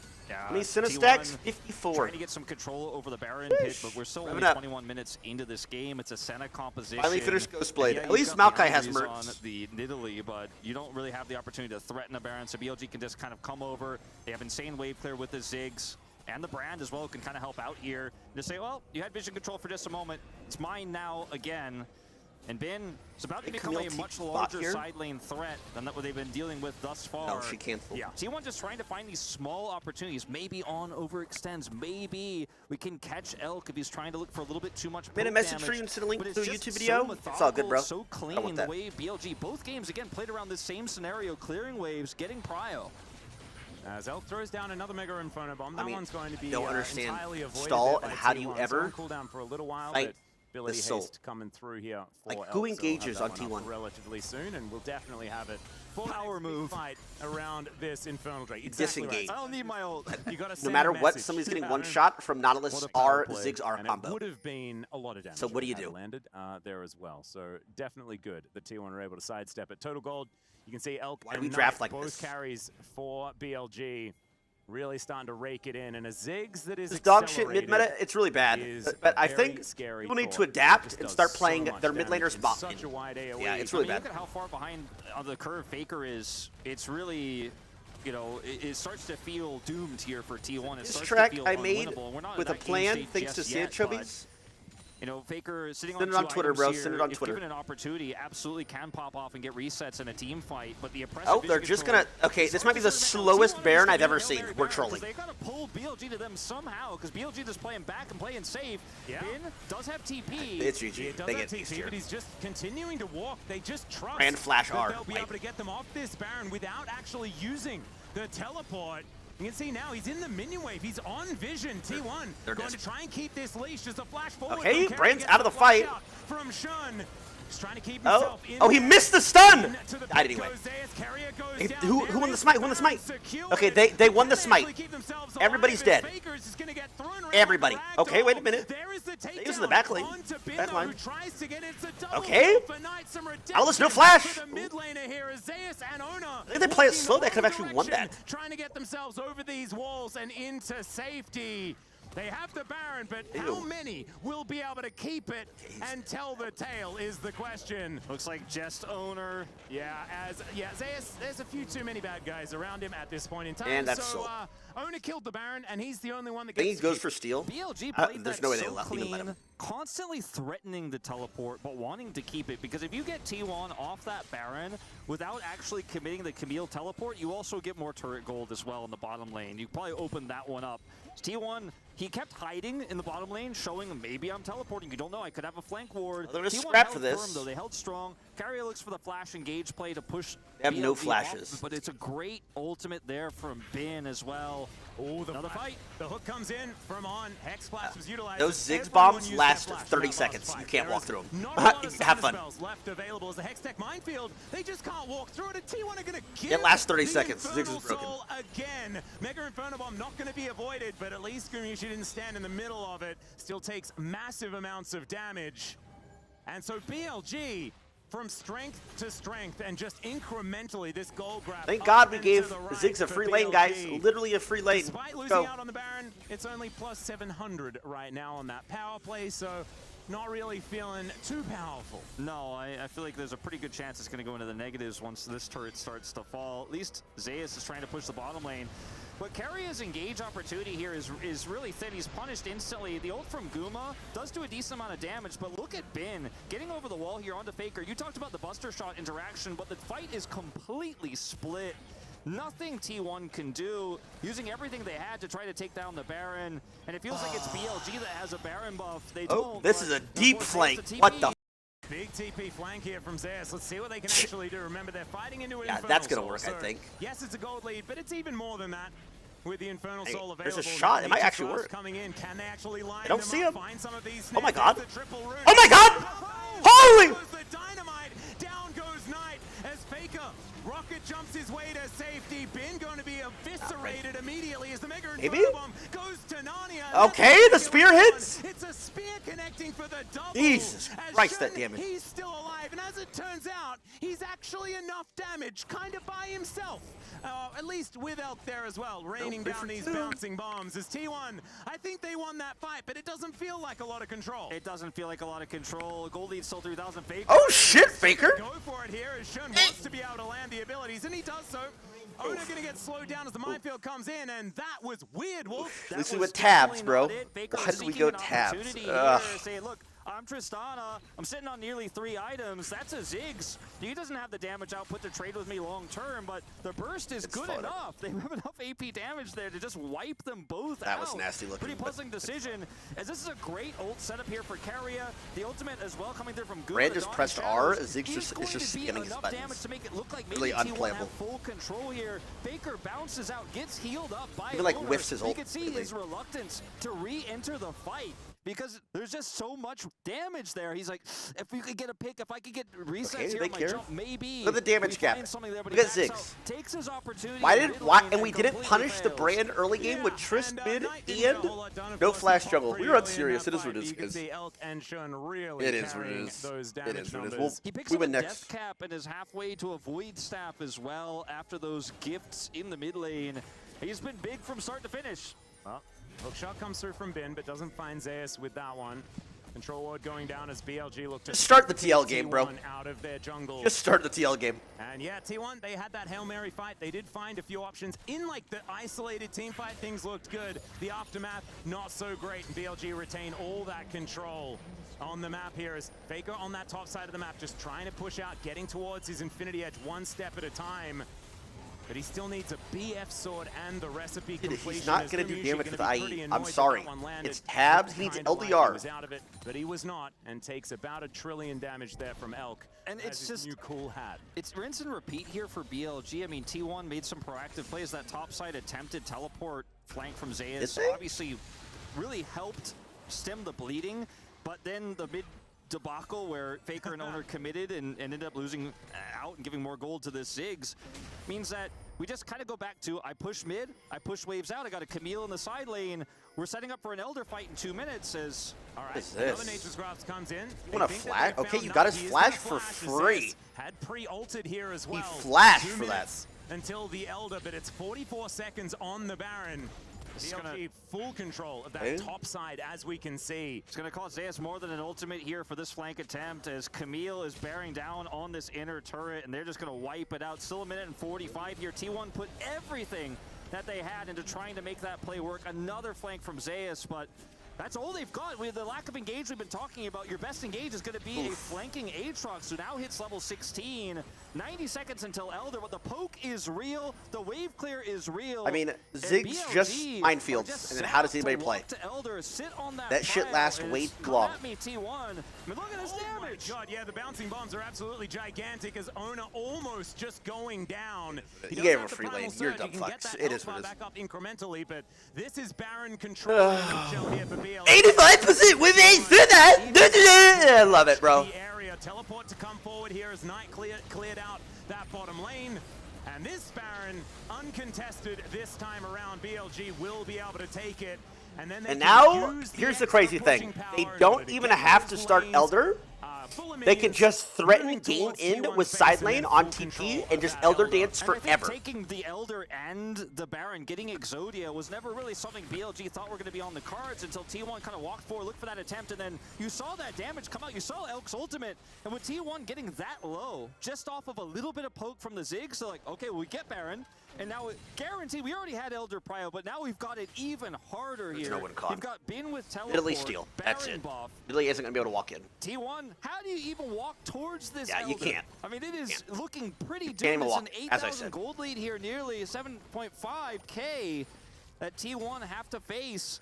And They BLG, do have a they're TP just ward. not gonna drop For the now. ball in this one. Yeah, it's looking like avoiding Oh, he's using bit it. of poke. That's going to be important. He is using it. I think he did it on vision, maybe. Once again. Okay, there's a shot. If they can get him before they're low. In order to get this opportunity, and let's see whether it's going to work out.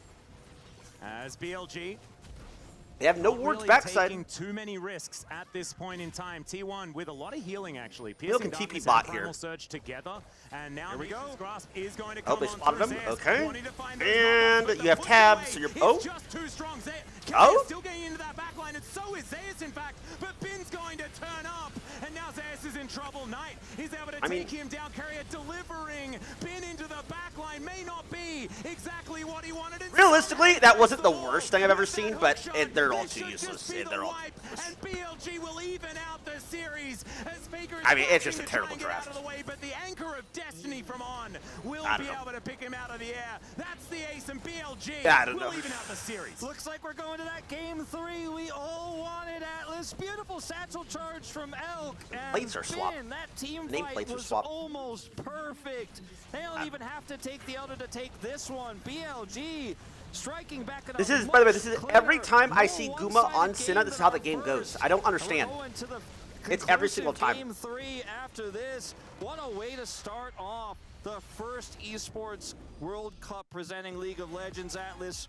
And we saw the Ziggs get accelerated. It was out of control. They took full map control. Insane wave clear to constantly they won from level 1. T1 just had no options. They tried, but they couldn't find the angle. Couldn't try to the fucking draft. We're gifted with another game. We're going to go to a short break, and then we're going to hear from the boys of the studio about that game number 2.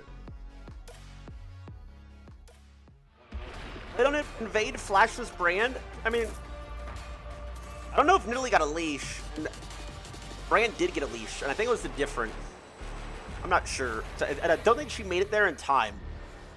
And I think the Trist versus Corki matchup is pretty even early. But Trist had W start, not E start. So she didn't get the little wave push she needed. I don't know, bro. Even if they kill Brand, does it matter? You'd have to turbo, like, 1v9 on Nidalee to win that game. Did he get a leash? It's hard, bro. But I mean, I think that's the best shot of winning.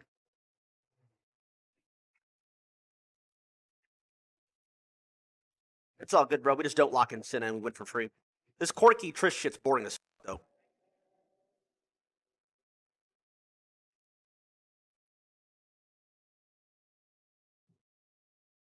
I don't know, I feel interesting to you in commentary when I've watched him lose 700 LP.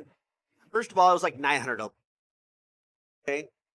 I know what I'm talking about.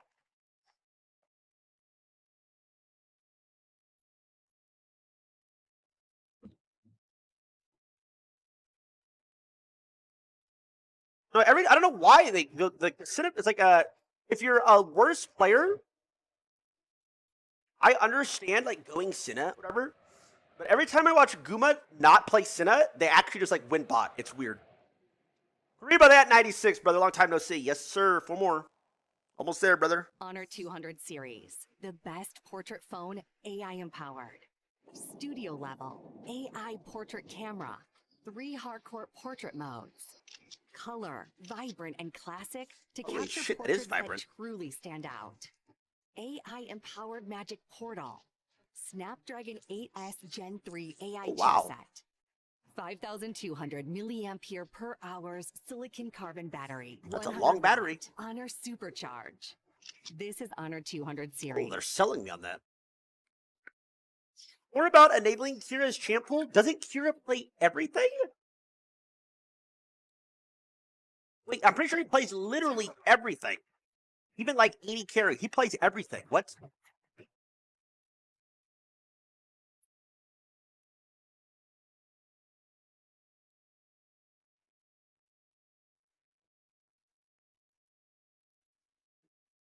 Not anymore? Not in this meta? Damn.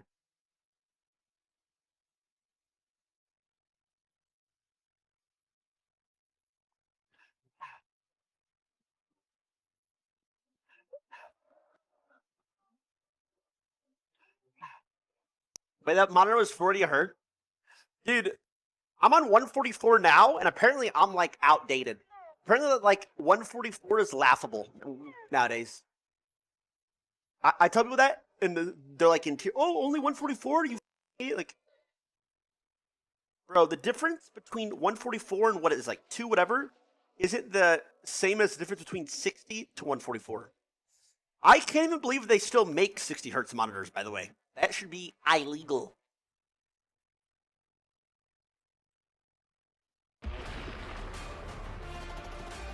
That shit is a war crime.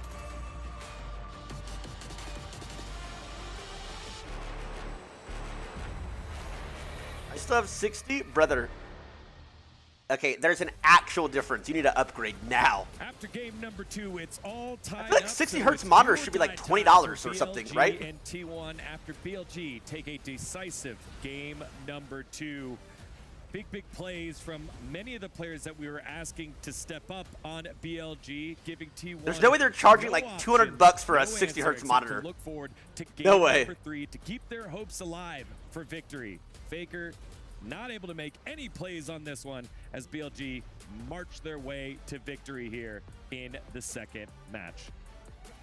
A great matchup here between two Titans. Welcome back to the area. It's Degon alongside Valdez. And y'all, 3-game or check third prices. game Yeah, let me is gonna be see. our decisive one here, Ox. Yeah, Price nice one. You know, we saw the red side of coming out 60 pretty quick hertz for the side monitor. of BLG. Bin bringing out the Camille, which is something that, you know, over the past year or two hasn't been that much ingrained in the meta, but worked really well for them to set up some of those plays. Yeah, the draft was definitely pretty interesting. We saw the Brand and the Ziggs coming out both. $70 on Amazon. JP, but certainly it did feel like that What the pick with the Camille coming out last felt pretty good for the side of BLG. Won't be surprised if T1 move over to red for game. Starting at Walmart has some for $48. Screen here. One of the big things though, like the play of Jun, like given the fact that he played so poorly on the Zyra in game 1, bounced back in game 2. And, you know, I love compositions like these into things like Senna, Tristan, and Adli. Not bad. All can be quite long range, quite hard to pin down. But you have Nautilus and Camille with the great equalizers. You press R, they ain't moving. There's no way you get away. And then you have the likes of a Ziggs. You can throw the ult on top. And it just meant they constantly had Target has some this for big 60. potential, and they were the ones setting the pace of the game. Yeah, and it's so New hard to Egg has organize them for against this as well, 76. especially when the Ziggs get so fed and Shun's having the a good price game of a as well. It's 144. like so much AP damage. You need MR, but then you've got the Corki, you've got 144 start at 170 at Best Buy. And on the opposite side for T1, we've always talked about the 80, 90 on New Egg, whatever. And generally, Canyon can play it whenever he wants. If you're not Canyon, it's always a little dicey, and this time, you know, there were times where Owner was able to land spears, get damage down, but not necessarily able to get the damage. Wait, that was in Italy that game? It kind of feels like Nidalee is definitely a pick where, you know, you have to be playing at a high level to make it work. But speaking of playing at a high level, Elkanon in this bot lane 2v2, lost the game, but I don't know how they shouldn't be winning this. You know, this is a misplay from T1, but also Mages bot are finding a great angle. And here, Carrier thinks you don't really he's see able Mages to play find bot the lane trade in kill. professional The play shield ever. cooldown comes I wonder up, why. the I think it's disengage because is 80 there, carry and they players end up don't like getting a adapting. 2 Like, for I remember 0, Doublelift and couldn't Elkanon play just Oh my god, switched to Doublelift bot Vladimir. lane, roster. We've seen this matchup because Guma Carrier typically playing the 2v2 Is it as because well. 80 carry players don't like playing mages? Yeah, I mean, the Ziggs getting that much farm and kills this early on was just way too much. And we saw immediately On's on the map. They're making plays. They're going top. They don't Ziggs like shut down. playing it? Bin's getting fed. And they kind of can't. Put out fires all over the map, but the fire was in the hands of the I think they're Brand so and in the strong. side of Eventually BLG, somebody will play and them. there wasn't really much that he could do individually. Yeah, and obviously having a Senna, having a Maokai as well, you know they're going to scale up well. The Maokai with farms is going to be super tanky. The Senna is going to get all those souls later. You don't want 80 carry role to play mages, what I'm saying. It means But, like, the Ziggs is setting the pace of the game, and it's just going to take way too long. It's like lane swap with mid. Yeah, and so once you're on the back foot, then you got to make some tough decisions, sometimes some bad trades. That's what we see here in our second highlight. It was a tower race on the top side was of the dumb map. as shit. T1 Well, still why'd they working do on this? the They just outer. sat Here top on the lane. bottom side, BLG getting the inner tower and Carrier. Yeah, this is the power of Ziggs. You're so good at taking towers that any race in this situation, you're winning so I mean, it kind so of makes much. sense You know, because you're they going took the 80 first tower, mids, you're going T1's 80 still finishing tops. off, and the fact that you can take a second as well just Jungle shows APs how are meta. quick Ziggs can demolish If these you go towers. AP, And they even brought Bin down with the TP to fully 80 carry commit to the support. trade. Yeah, and then Like, that's hard to eventually build you see, for. You know, Bin, he's sitting in bot lane, he's putting on a lot of pressure, and it actually becomes a big part of how BLG eventually win throughout the mid-game Baron fights and the later stages of the game as well. It just felt like a little bit of desperation from the side of T1, just trying to get what little they could get with that top outer turret. Speaking of Baron fights, that's our next one on the top side of the map. T1 call for Baron. They know they're falling behind. I mean, there was and nothing Bin's else to been do. in this position before. He patiently waits before TPing. And the thing is, you really cannot Baron well against a Brand and a Ziggs, and T1 clearly just wanted to bait the TP to eliminate that side lane pressure, but it gets so low in health, they have to commit, and that's when B comes in, when T1 are already all in. Yes, they secure the Baron, but the ensuing fight ends up going in favor to BLG. They have the cleaner potential, the health bar's already low, and honestly, I think maybe lane 70 carries on the mindset. I mean, that's what I'm saying. That's why I think 80 carry players just need to adapt. and just didn't crack under the pressure. Sophie, yeah, it was actually like Seraphine 80 carry is very strong. It's all mages. Play was a little bit too obvious, perhaps a little bit of desperation. Pretty sure almost every mage in the game they were all already pretty far has a higher win rate. And then eventually, you know, even staggering the death on Zeus just leaves Owner the only guy with Baron buff. Right, which made it so difficult for T1 because the Dragon timer for the Dragon Soul just spawned. T1 tried to look for a fight there, weren't able to find it, but we're able to find a fight in our fourth highlight around Baron. You're thinking, okay, it's going to be very, very tough for them to find anything, but as BLG try to take the top inner turret, T1 with a huge flank. Yeah, and this is the mage's issue. T1 know they're behind, and they start trying to get creative and ways. I don't know. Mage versus mage bot lane is fine. Is a great idea. You know that 80 carries just can't play against mages. So if you go 80 carry against mage, it's so good for the mage. You can't ever force on them. Your support has to force. Against this Fed Ziggs with Infernal Soul, and they're trying to go in and out. And they push waves faster. Look at the damage in return. Safer. They're just getting decimated. Yeah, it just shows that even with T1 having pretty much the perfect setup, you get a root on 3 people, the perfect Aatrox flank. It just doesn't matter because against Infernal Soul and a Ziggs that eventually ends up safe, he's not one of the guys that's rooted. He's totally safe, way in the back, towards the Baron, just dropping in bombs and nobody can get to him, and it just doesn't matter. That's right. And then in our final fight, we saw that Elder Dragon was on the cards. That final fight was really was kind of winnable. T1, given how tanky the team was and how ahead BLG were. As we take a look at it one more time, you saw it in the highlight as we came in from the break. I never thought I'd say Miss Oriana Syndra. And this is exactly why here, Ox. Yeah, and once again, a creative flank. You see here on blocks the Maokai ult from hitting any key targets. This stasis comes out there. That shit was so boring. To avoid the return damage, and then immediately, as soon as the flank is like Silas Akali was so fun. Bin finds a great angle to nearly take that mid meta. I think was so fun. And even though he does go down in the end, it's just clean sailing from there. Yeah, I think the target acquisition is just insane. You have the Nautilus, you have the Camilla you were talking about. If anybody begins to try to run away on the side of 2-1, you've got Bin coming over the top. Not AFK farming, yet there's some skill expression, there's some fighting. That was fun. Put the layer on top, the cherry on top of the sundae. You remember how close those Silas Akali matchups were? It's literally one person's outplaying with 1 HP and completely winning the game. Number 2, given the fact that you know, through highlights here. And now it's time to turn our focus to the do or die match, game number 3. Ox, you brought up a great point. When I say fun, I mean watching from a viewer's perspective. Both these teams were struggling in their domestic league, but the compositions that have won have a pretty clear similarity. Yeah, I feel like this one more than the previous games, but both comps, the way they were piloted, was very much around finding picks. You know, game 1, we saw Shun constantly picked on the Zyra, and this one, the setup was there from the Nautilus and the Rise, follow up from the Ziggs, and it was basically see champion, kill champion. Rise is a farmer. Given that both these teams have come off the back of some domestic struggles, I think it makes sense that we're seeing the easy to execute game plan working well, and in game 3, that might be the strategy that leads a team to victory. Valdez, who wins? Oh, that's really tough. T1. A hard one. I was talking with Ox actually right before we went live. I think T1's going to take it. They get red side, and I think that counter pick is going to really help them out. I think they've seen. They get red side, so they're not going to draft Senna. They'll be able to adjust and adapt, and I feel like BLG still won't have a great answer for what they threw in there for game number 1. All right, well, let's find out. Game number 3, just a bit.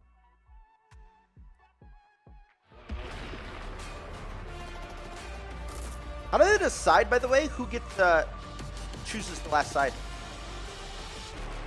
They flip a coin or something?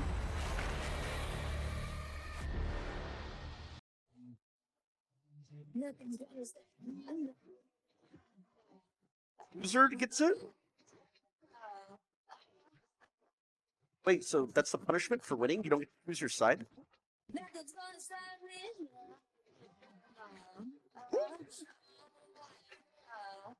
I don't think Rise is that bad right now. I've played against it. I don't think Rise is that bad. Rise's win rate. I don't think in solo queue Rise is that bad. I think he has a bad rep because he's been bad for a while. I don't think he's bad. Okay, well, statistically speaking, he's terrible. But statistically, I don't think he's bad. Or I don't think he feels bad.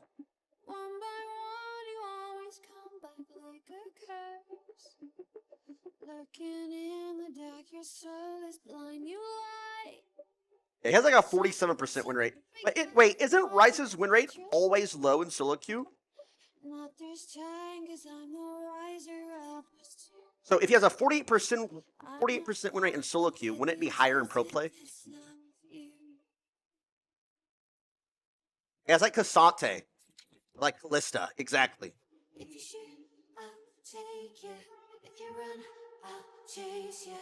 If you scream, I'll whisper. La-di-da-di-da-da-da. This is all you ever wanted. Take it all, you deserve it. This is how I'm gonna end it. La-di-da-di-da-da-da. Bit of a banger, huh? Take it all, you deserve it. Take it all, you deserve it. Giving back the freedom you destroyed. Sorry guys, you know who gave him the permission for co-streaming? Talk to my manager, bro. I don't know. I think ESL does it. I'm the one of light antithesis of you. The fire in my heart will only grow. If you shut the gates, I'll burn it down. I am 1,000 steps ahead. Streaming all games? For now, yes.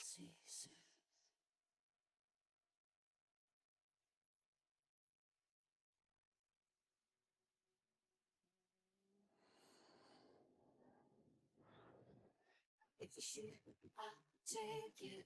If you run, I'll chase you. If you scream, About Rise giving them the ability to TP during status when locked down? It was too.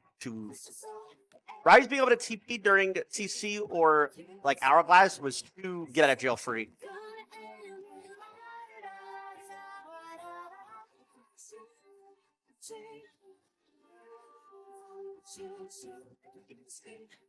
Me too.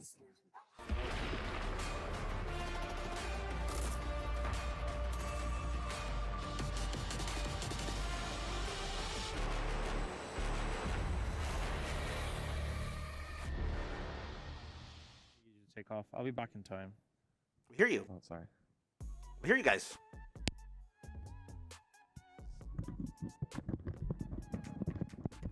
Somebody running to the mic?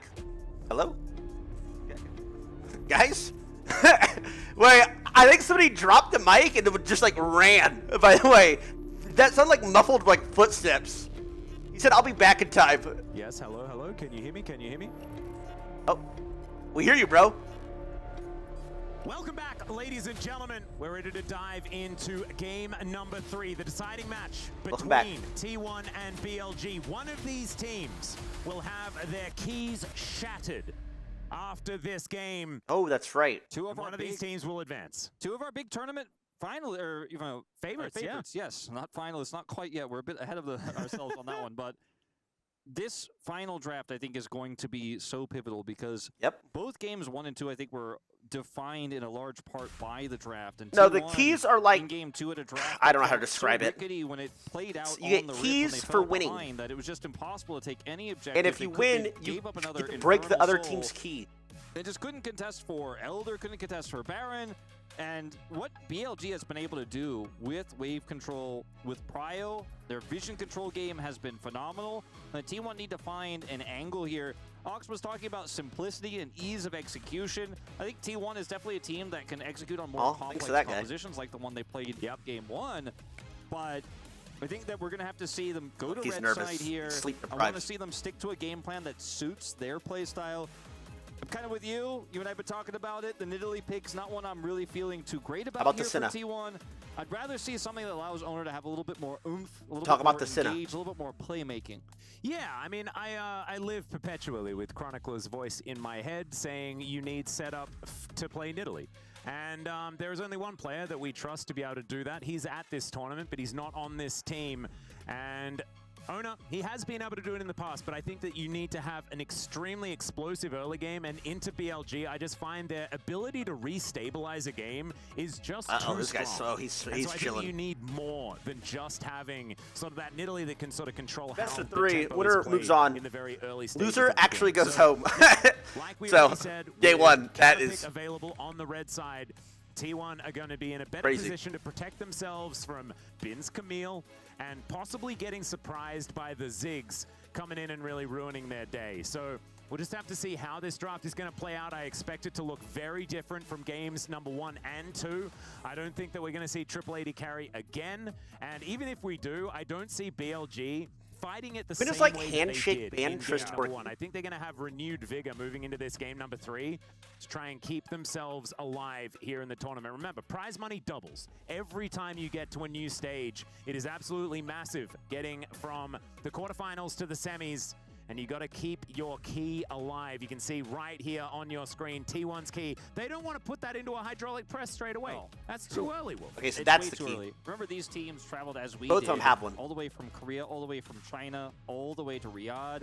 2 of our big favorites, right? We have, I think, 4 major favorites in this tournament. 2 LPL seeds, 2 LCK seeds. Genji, the main favorites, they'll be playing tomorrow, of course.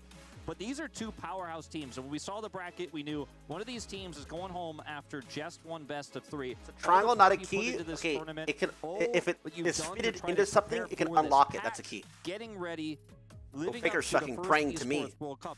You want to be the ones lifting the trophy at the end, not the first key to be crossed. Oh, okay. Whoever loses this 3rd and final game we're speaking is getting back telepathically? on the plane and going home empty-handed. Yeah. And it's wild. Okay, you know, I just told him who to pick, who to draft, how to win. League of Legends Let's go, big tournaments fakes. have been run historically, but I think it raises the stakes to an insane degree here. There's so much pressure on these players, and both these teams play in their domestic leagues with, you know. Oh, can we get a hand check? Historically was, now they've got the group stage. This guy's using like, you know how like baseball pitchers put stuff on their fingers to like pitch differently.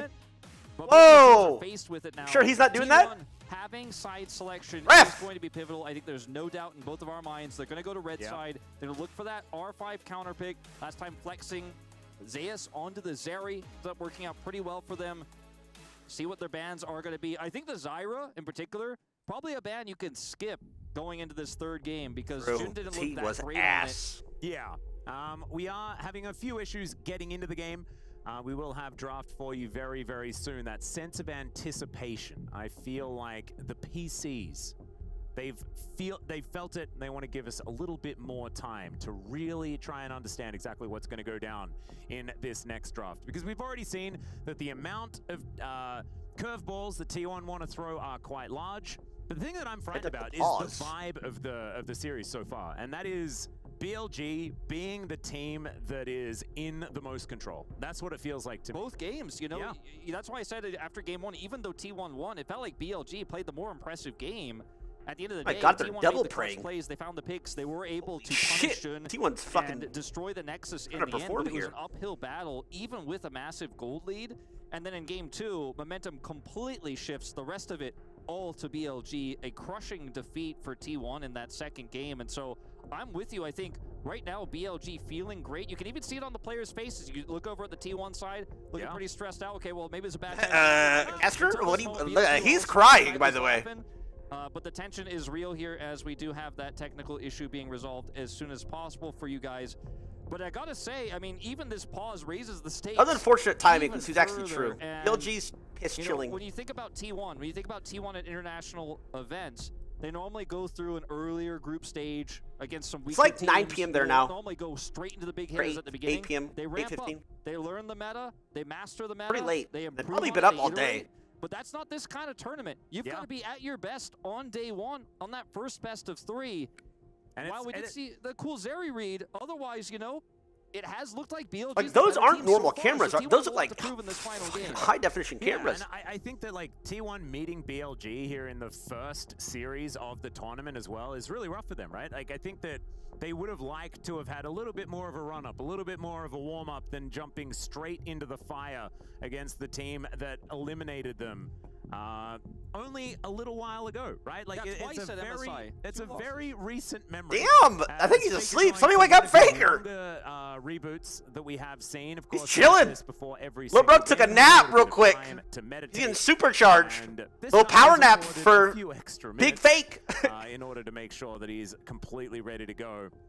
Zeus looking like he is ready to jump onto the Rift as soon as he possibly can, and hopefully we will have everything sorted out and ready to go as soon as we possibly can as well. Indeed. It has been a pleasure to see the awesome crowd we've had here as well for our League of Legends here at EWC. You know, pretty loud as well, especially when we had our walkouts earlier. Cheering for every team. I think, you know, in this tournament, there's obviously no local representative for League of Legends, so I think fans kind of picking their favorites. Some of the fans going for the European squads, some even cheering for North America. Obviously, T1, BLG, and Top, I think, being the most popular teams, of course, given their international success. Oh wait, he's back. Did he have to use the bathroom? Some really cool new jerseys as well. Wait, the break was because he had to use the bathroom, by the way. There's got to be a penalty for that, by the way. You really just delayed broadcast for a bathroom break? Brother, you had 10 minutes before the game. Everyone now sitting in their chairs on the BLG side. I think that is a really good start. What? Moving into this one. They lose a ban or something? She's just looking a little bit bored. He's just like, he looks a bit sad. He's like, oh, but like, I want to play the video. Was it number 2? Bro, he had 10 minutes. Shove that shit back up with your hand, literally. You know, we travel for work. Clench the cheeks, bro. You had 10 minutes, man. Looks like we might be starting. I heard a little whistle, but yeah. Going back to the point, you travel internationally, you go straight to media day, you're filming a lot of content, you know, you're prepping the patch, you're jumping straight into as many scrims as you can get done. And it all leads to this one moment. You've got a whole tournament bracket ahead of you, but you've got to win the first game. You've got to take that first step. And when you lose a game like that, so crushing in game 2, and you're trying to get your mindset back straight, it can be quite challenging, actually, to screw your head back on straight and say, we've got to jump into game 3. We've got to play our best game of League of Legends. That hand is squirming, bro. Calm down. It's a video game. A complete flop. Got this, little pup. And I'm not saying T1's my fan was like twitching. BLG definitely have all the momentum right now. Yep. Just to confirm, guys, we have a couple of minutes, and then we will be diving straight into this game number 3. Just making sure that we can get everything sorted out to make it as clean as possible. There? What happened now? So thank you very much for bearing with us, and thank you to the players as well. You can see panning over, patiently waiting to dive onto the Rift here, but it should be very, very soon, and we can get this one underway. Carrier, they look waiting. mad. And I think that one of the things that Faker has not opened his eyes in 20 minutes, by the way. I think he's actually out. Maybe wake him up, somebody. Faker's actually sleeping, by the way, guys. He's snoring, by the way. I can hear him. Wake him up, please. During this game number 3, I personally think he's a great center player. I think unlocking Carrier is a fantastic way to approach the game for T1. But I know there's a lot of Gumiushi fans, and we've seen him pop off so many times on so many other picks that it could be cool to see him lock down something else instead. Yeah, it wasn't for me the center pick in isolation that was the problem, but the fact that they opted into Aatrox knowing that Bin's Camille was up, and that's going to be a matchup he loves to play. He recharging? Ziggs was open like a as well. robot? They left that one. They gave too many opportunities in draft to BLG to have the ability to then outplay this draft, outdraft it, and have a powerful early game. And there were obviously some big errors of judgment for T1 in the early game that allowed this Ziggs to get so big so early and then take over the game. But I do agree that I think Senna is not a crutch T1 can lean on as heavily as they have in the past. You know, the Ornn used to be, okay, Carrier is one of the only players playing it. That's really cool. That seems really strong. Now it's super calm. It's super easy to ban him out. They were super prepared because they're also a Senna team. They took the Nautilus away instantly. You know, in the LCK, you often get away with these picks because your opponent's team, some of the weaker teams in LCK, don't want to play the Nautilus into it. Don't ever pick that shit, please. Prepared, and T1 just gets away with it. You don't get away with this against Gen G domestically. You're not going to get away with it against BLG. So I would like to see a bit of a different look. Maybe even ban the center yourself like you did in game 1. Yes. Yeah, and I personally just can't wait to see what this hydraulic press destruction of one of these keys is going to be. Sounds very violent, and I'm very much looking forward to it. Of course, it is what's at stake here, right? You carry your key onto the Rift every single time that you play, and you want to be able to insert the center into the trophy at the very end. With what could have happened between game 1 and game 2, or game 2 and game 3?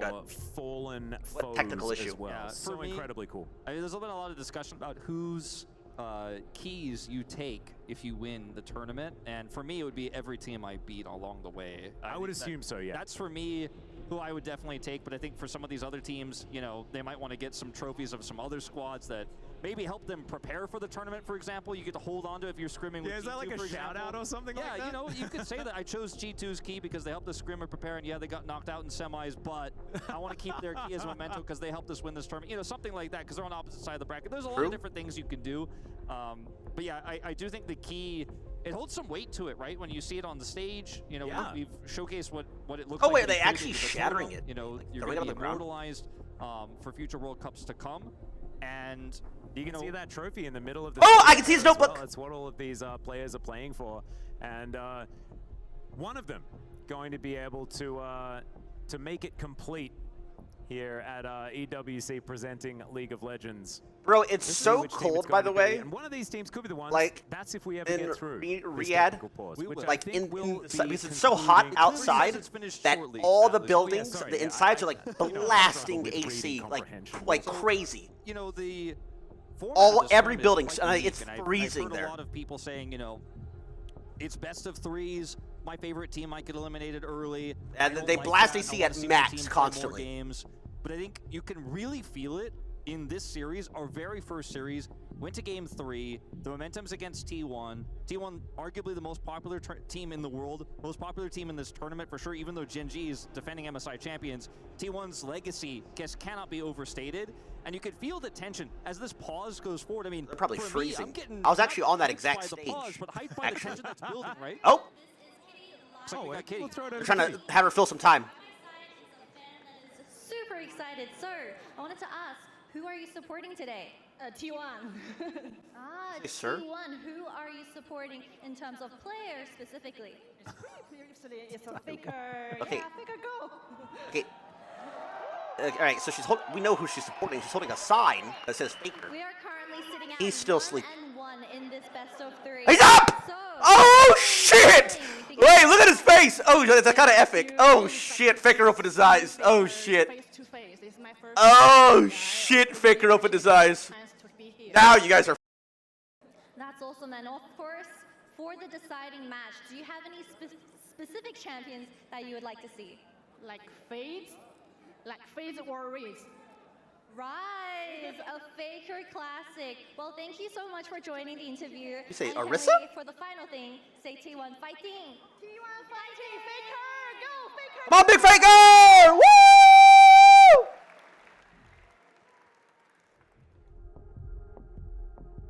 Thank you so much, Kitty. That was very, very cute. I like that she asked. Bro, Faker's up. He's ready to go. You guys up. He's fully charged now. Right there. Oh yeah, he's up. Oh, he's ready. Oh, he's charged, baby. Let's go. You gotta say it. You gotta lead into the question. And let's be real. And also the sign was facing away from Kitty, right? She didn't know, but it was a clue given to us as the viewer, and I loved it. I think if you asked almost any fan, if you picked a fan at random out of the jar of marble of all the fans in all of League of Legends, and you asked them the same question, I think odds are they'd say the same thing. But my it's favorite awesome player, to see people traveling here to Riyadh as well to support these teams. I've seen, you know, walking through the Cube Arena here, so many fans that have actually traveled to Riyadh to actually watch these teams play, and not just T1. I've seen some Fnatic fans, BLG fans are here, and the stakes are high. The tournament is so cool in terms of what we're going to see. I mean, it's a mini repeat of our last international event here. Yep, and you know, I was leading into it before Kitty came on. The single elimination tournament, I live for these moments where one team's key is going to get crushed. It's all down to this. There's no second chance. There's no extra life. And you know, we're gonna just be eliminating teams every single best of 3. Day, like twice a day. Yeah, right. It's a lot. Losing first day, absolutely a lot. That has to suck, bro. Our top 4 that will be coming after tomorrow's matches, and we'll be able to see whether it's entire regions that are going to get eliminated, whether we're going to have a representative from each moving forward, or whether it is going to be only a couple of them the problem is that will make their way in, because like there's it's audio. a chance that we get all China versus Europe coming up immediately after this. It could be Korea versus North America. Like, you never Their headsets know aren't working. what's going to happen. 4 of them Or have their it could be headsets one off. representative from every single region making it through to those semifinals. And that's the other side of the coin on that is, you know, like you say, we could have, after tomorrow, no Korean teams left in the tournament, or no Chinese teams left in the tournament, no North American teams, etc. So your entire region could be eliminated after just 2 days of play. So, you know, the way this bracket shaped up. The next game, Team Liquid versus Fnatic. You know, BLG versus NA T1 versus has EU, been baby. delivering on the hype for our We first sent series NA's here. best, And Team Liquid. The fact that we get a 3-game Go handle those series, scrubs. Moving into our very first game here at EWC is absolutely fantastic. Feels like a bit of a treat here. And T1, BLG, we'll see which one is actually going to be able to win as we get ready to dive into this. And next surely NA doesn't lose and like get sent home you see that, you have to think, on July 4th, right? Surely there has to be like we are trying a July to make 4th, sure that 4th all buff. of the audio between the players, coaches, and refs is working out just fine. And it looks like we're doing some tests, trying to get it done. Bit of a smile on Faker's face there as well, and you can see not too much tension here for the players as we look to get into game number 3 as soon as we possibly can. As soon as we possibly can. You and I are no strangers to long pauses. We've done a pause. It's kind of pissing me off. Yeah, together many as well, apart as well, across multiple esports. You know, majority of them are at Esports World Cup. July 5th or no? Actually. I mean, it is really Still difficult 8 hours. to run It almost these sort of offline events as well, because you're all on new equipment, different equipment. Why are you stuff, adding me to start the game like I have the power? And you don't Guys, start the game! Come on! That all of the kinks are Start the game! Imagine how many games I'm done waiting to start the game. Yeah. Or I'm leaving. You know, the vehicle of esports. We got Task Manager open? Put it. You know, sometimes you, is that you do Teams? have to make sure it's all running smoothly. It is? Is that Teams? Exactly. It's not Shout out just to one of the goats. Yeah, one of the goats. This guy's friend request, by the way. We got a goat on the stage. Indeed. His tournament life on the line. The player who Kangas gave the biggest announcement to is deserved. I love those introductions, by the way, man. I love them. I kind of, I'm a little bit sad that our weddings have already happened, you know, because we could have got Kangas there to hype us up as you're walking down the aisle. I'll recommend him for my next friend that gets married. You know? Yeah, I think that's definitely going to have to happen. I assume he's willing to travel, which for us, he'd probably have to. Props to these guys. We are getting very close. But first, we are going to throw over to Kangas, who's waiting alongside. We got Kangas. Player interview. Thank you very much for that one, Atlas. We have a little bit of time while we sort out the technical delay, so I figured let's hear from the audience a little bit, because this has been a fantastic audience so far at the Gadea. Woo! And I know that you know who you're cheering for, but I want you to prove it. We're going to start off with one team, okay? What's this guy standing? Say this with me. BLG Jayo!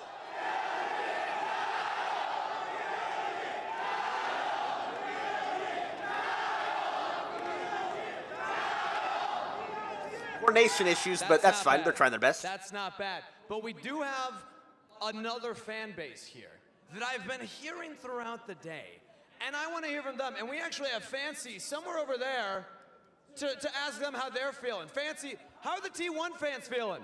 Honestly, everyone is cheering for T1, and everyone is excited to see Faker and everyone from the roster play on this stage. Keep in mind, this is a tiebreaker. Whoever loses this match will not continue in the tournament, and whoever wins will move on to the semi-final. So, right now, all we have to do is cheer for T1 to make sure that they win this match. So let's hear it from the crowd. T1 fighting! T1 fighting! T1 fighting!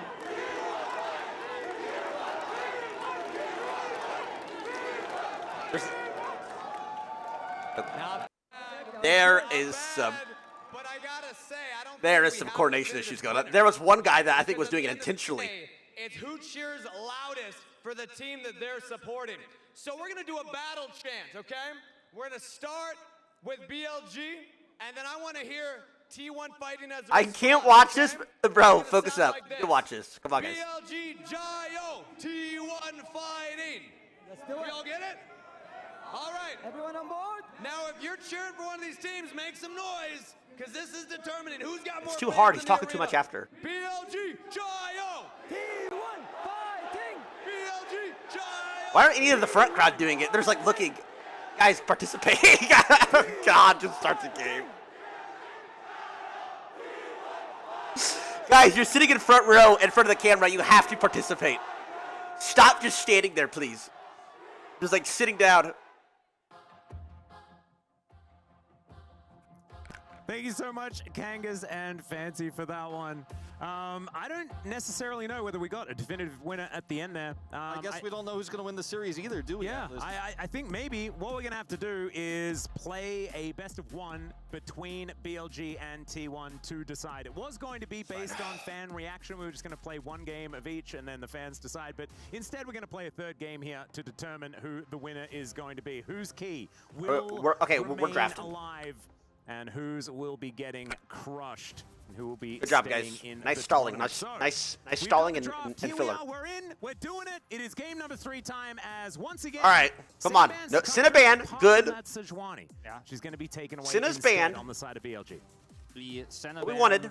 I was calling for, you and I were discussing, is going to come through here on red side. We'll see what that final ban here for T1 will end up being. Again, the Zyra, not a huge issue here necessarily. Okay, let's just handshake, not pick Corki Persona, please. This is a ban I'd rather see. And yeah. The Camille was so pivotal in setting up some of those fights, locking Faker down on Baron, and is once again going to be Knight going over to the Corki. Let's see what T1 and they ban Azir, so you can't pick Azir. Ugh, bro. Given, but this time, as you mentioned, Owner won't be able to go back to the it is what it is. The Zyra away themselves here from Shun. I like Faker better on the Corki than the Triss, really though. Been much on the Zyra hype train, but it has certainly been picking up steam. We got now LCK, T1 so Zyra. Obviously has been putting a fair bit of time into it. Shun, just wondering what his flavor of AP Brand, damage bro. is going Come to on, be. lock it Cycling in. through quite a Fool few anybody, go options Brand. before he does decide, and we'll see what it is going to be. As it's Shun's Brand. Nidalee is pretty famous, and this time don't have hands, lock there is Brand. a Renekton that they could pick Italy, up. okay. Whether they do go for the old okay. favorite. Yeah, that's winnable. A strong pick they could go for here. Would just have their top side locked up and make the rest of the draft pretty simple to execute on. We'll see if they do commit to that, though, because there's a lot of trade-offs of picking. He's done for his nid. I don't give a shit if you're the best nid in the world. That shit's useless. Will have the opportunity to counterpick right away. So, going to be the Ashe that's open really here. The Ashe is broken. But it is going to come through. Locked in for Elk now. Very hey, likely. that means that they want support, who? Like too Milio? So that's going to be some guaranteed lockdown. Nautilus? Here, at least when we're setting up for objectives. The follow-up damage will be there. Last pick support here. That adds to the blind pick the amount of setup available. Last pick support. As far as this Nidalee is concerned. I swear to God, it's the play. Gives you another avenue with the enchanted crystal. I swear to God, last pick support. Then you can easily land your spears and get in amongst it. The Ezreal pick, I feel, is still quite strong in this position. Oh, Jhin.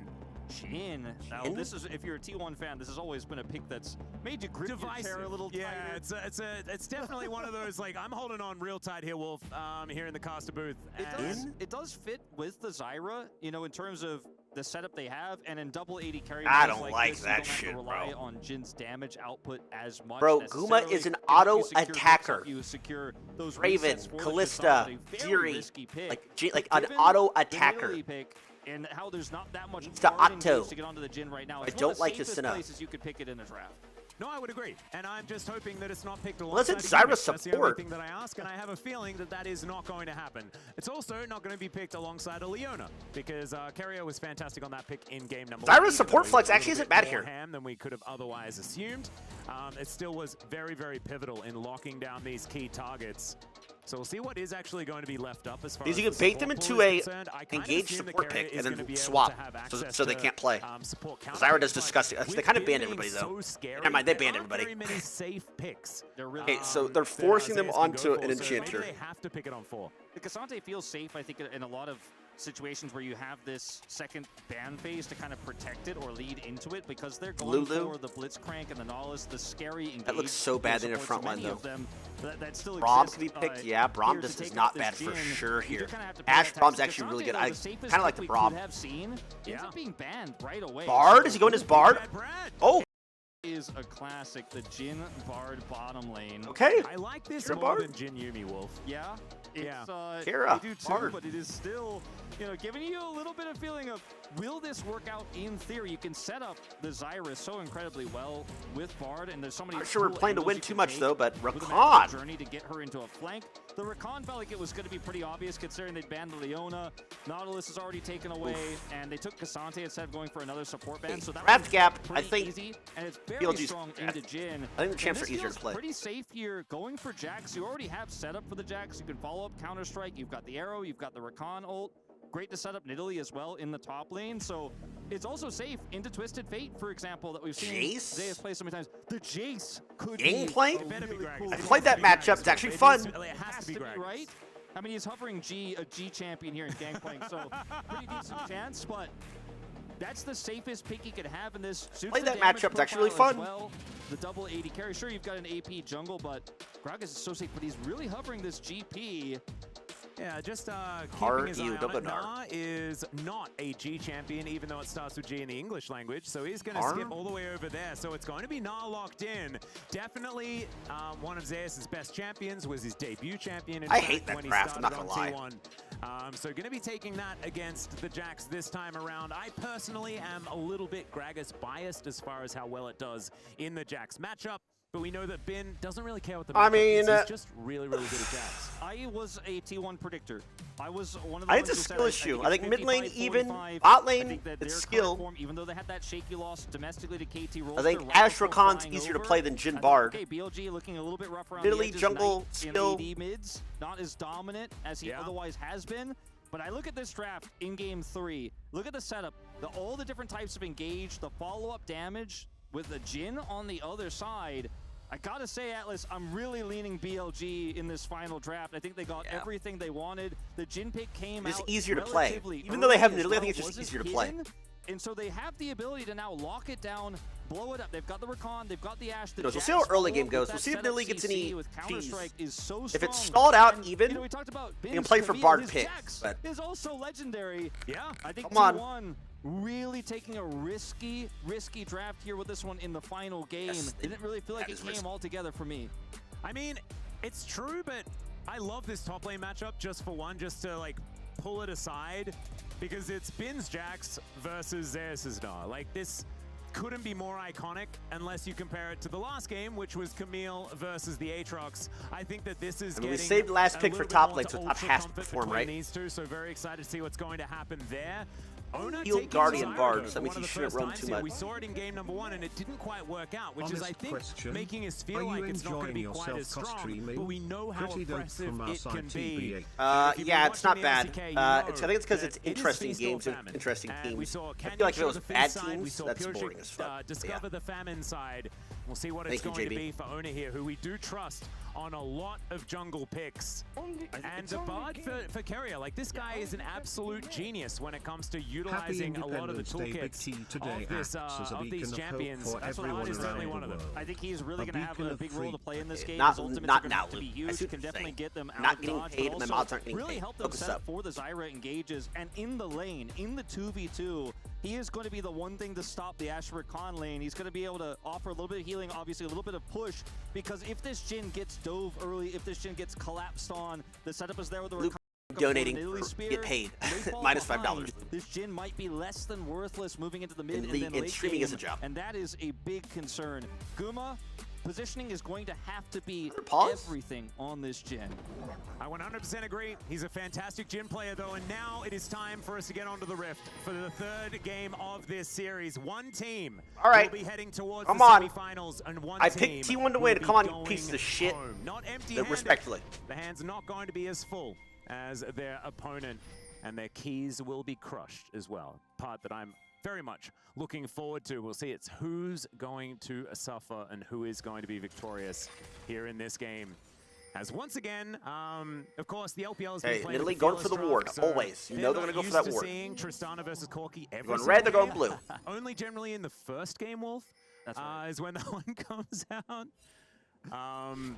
But now we get treated to it every single game. We'll see who's going to be able to take it this side. Of course, I think in other series, we will see this matchup actually get looked at.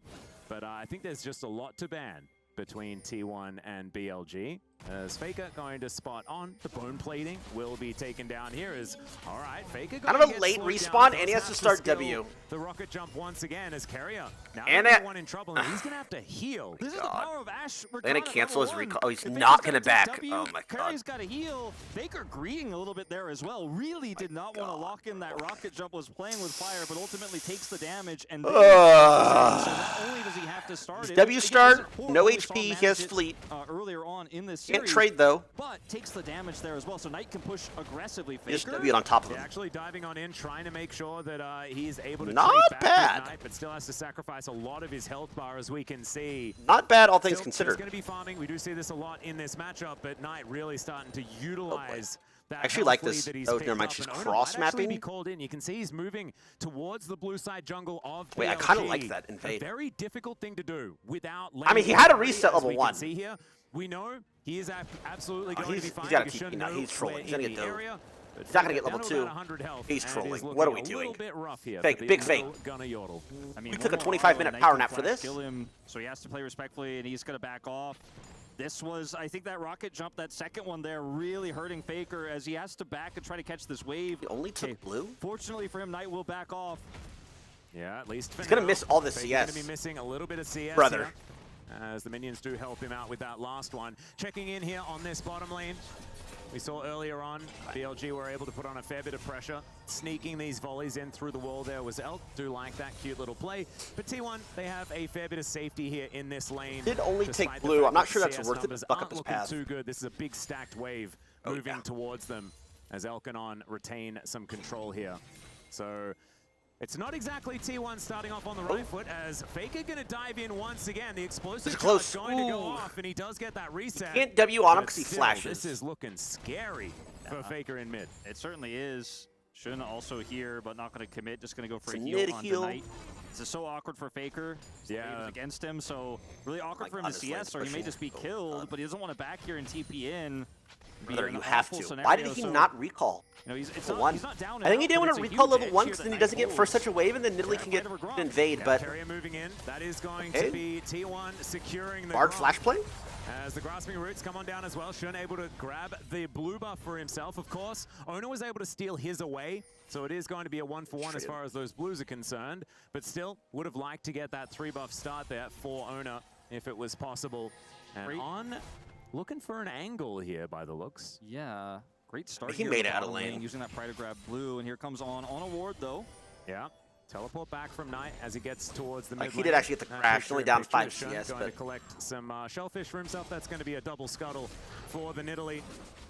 And yeah, scuttles definitely have some of the best mechanics as far as avoiding skill shots. So understandable that he's not going to be able to find that spear. As the popcorn chicken will be taken down there. He double crabs a bit of bait. He got a couple. But Ona eats pretty quickly, and so he's going to be able to secure the majority.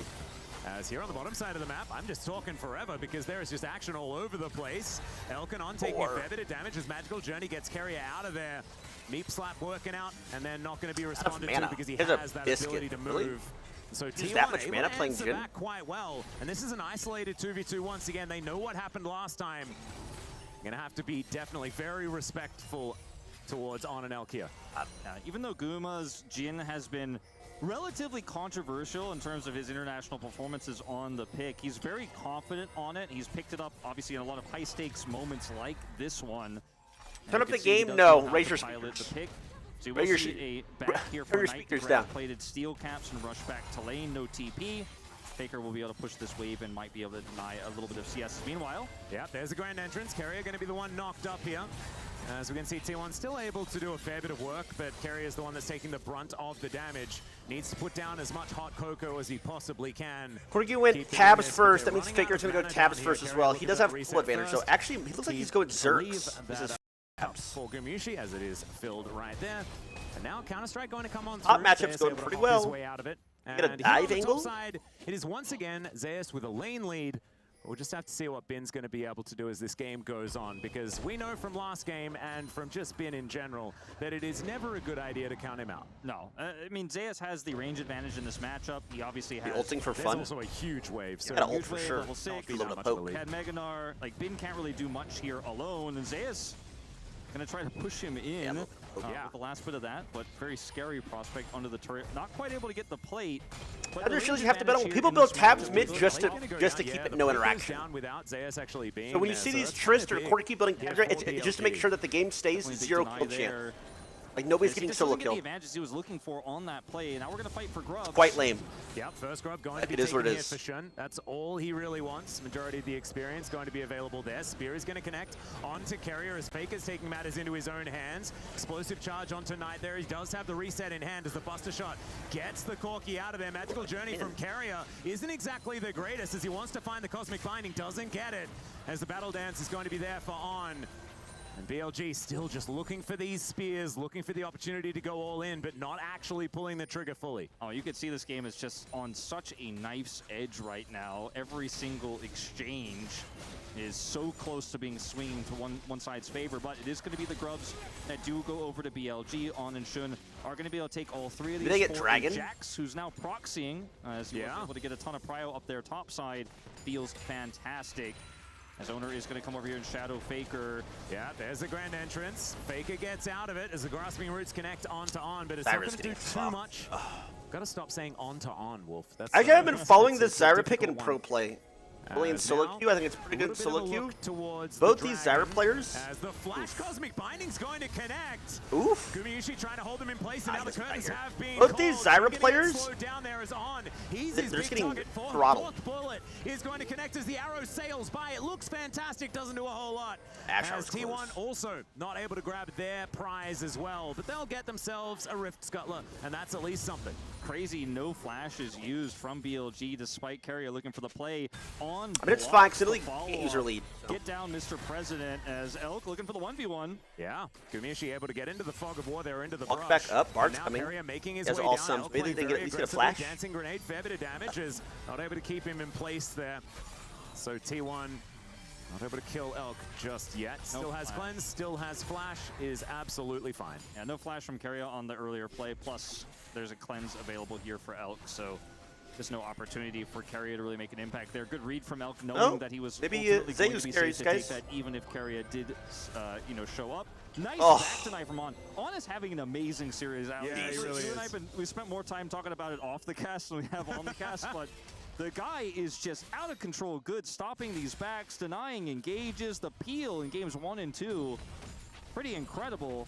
It's been very, very impressive. His Nautilus, incredible in the last game, and this game already showing that his Rakan is no slouch. Ugh.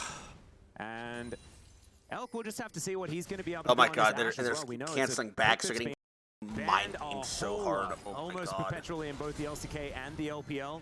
We haven't necessarily seen it have ridiculous performances, as, speaking of which, now it's Zeus that could be in trouble. Gets This is the their double lead. off as Shun, Can't blow his still flash looking here. for it. He misses Gets boomerang. the smite Oh no. Still, Zeus They're going for it? Get out of the way. All right, they're going for GG. a dive. They're going to be able to get that first blood, and Big was capable. I mean, they of drafted taking like trash, bro. Oh. If in doubt, just brute force it, Wolf. I mean, classic Bin Shun. Who cares? It's an R under turret. Doesn't matter. You got the Counter-Strike setup. You buy enough time. And Shun has the damage output. Just with Faded Ashes alone, they get it done. I mean, you could say draft whatever, but they're making individual errors that are costing them gold in CS. Like jungle, pause it, remake. Come on, a bug. Remake, game-breaking bug. A moment, but meanwhile, T1 are taking the Dragon. Hefty cost for Shun to look for that play with Ben. As we take a look at this replay real quick. Pray for a remake. Only thing we can do. Scared of the follow-up. Smite comes through, the slow is there. The damage output is really scared of the follow-up from Bin. Decides to flash, but that flash early means he can't do anything here under turret. No hop available, and Shun and Ben read it so well. Come on. And he also missed picking up his boomerang as well, so wasn't actually able to use that for the extra damage underneath the turret, and more importantly, the slow. So Chrono break, the remake. juggling, absolutely fantastic. The fact that Ben knew that he's capable of utilizing his ultimate, tanking up the turret, and getting on in there. We'll have to make sure that we'll let you know as soon as we find out exactly what is happening. It's a little bit of a peripheral. You ever sure cutting out his team right now? I mean, he trolled level 1. Unless I misheard and there is a mouse in the building, which there definitely is not, because people play with mice in their hands. And that's what it's going to be. So we're just making sure that everything is all right with the mouse. And, whose mouse was it, did they say? Underway. So it's not the same situation that happened previously. That was a very long one. I think this one should be sorted out relatively quickly. Yes. Player peripheral issues are usually very easy to fix, and players often have backup peripherals as well, so it's really usually a non-issue. Yeah. Of course, there have been times in esports where the peripheral issue creates a controversial moment because I think that's what happened top lane. Affected one decision you make, but ultimately peripherals are your own responsibility. Yep. And it usually ends up being pretty easy. Faker made a career out of kill stealing. Game state here feels pretty good. Now you're just Faker for hating. The side of BLG. Like I said, people hate on me because I'm great. People hate on Faker. Considering the damage damage that Zeus was trying to put on there in the top lane, had that big wave crashing through, missed the plate. Has a significant CS lead, but a lot of the wind is out of his sails now. And he's right. The demise of Knight's mid prowess on AD champions, I think, has definitely been overstated. When you consider how well he's been laning this game against Faker's rocket jump start. And Faker has looked a little bit shaky as far as the performance in the early game is concerned, but we know that's what I just said. Tristana can really ramp things up as you get further on into the game. We'll see whether T1 can hold themselves in it this time, because we need to see like the W start level 1, even doing that, like right, jump with this composition. Bro, what are we it's doing? Something that BLG had huge advantage in game number 2, and now it's T1's turn to try and utilize that with the Zyra, with all these plants, and also with the Jhin, with the Deadly Flourish, locking players down, as well as having the Bard there to isolate certain champions on the enemy team. And it's no shade to Owner, but I feel like he hasn't had the impact on this Zyra just yet that we often see from players like to be honest, bro, the only champ he had an impact on was Sejuani. You know, we've always been fair, he got a little bit fucked that game too. The LCK, Shin's iconic pick, you mentioned it in the draft, but how he's utilized that bottom side pressure, how he's utilized Zeus trying to get advantages top side, his punish play has been great, his warding dare I say jungle he was able to react quickly to the blue buff taken away got a winning from top him. every game. He's playing the Nidalee around the pressure points they have on the map so incredibly well. This is what a good Nidalee game looks like. He is really showcasing what the potential of this pick is.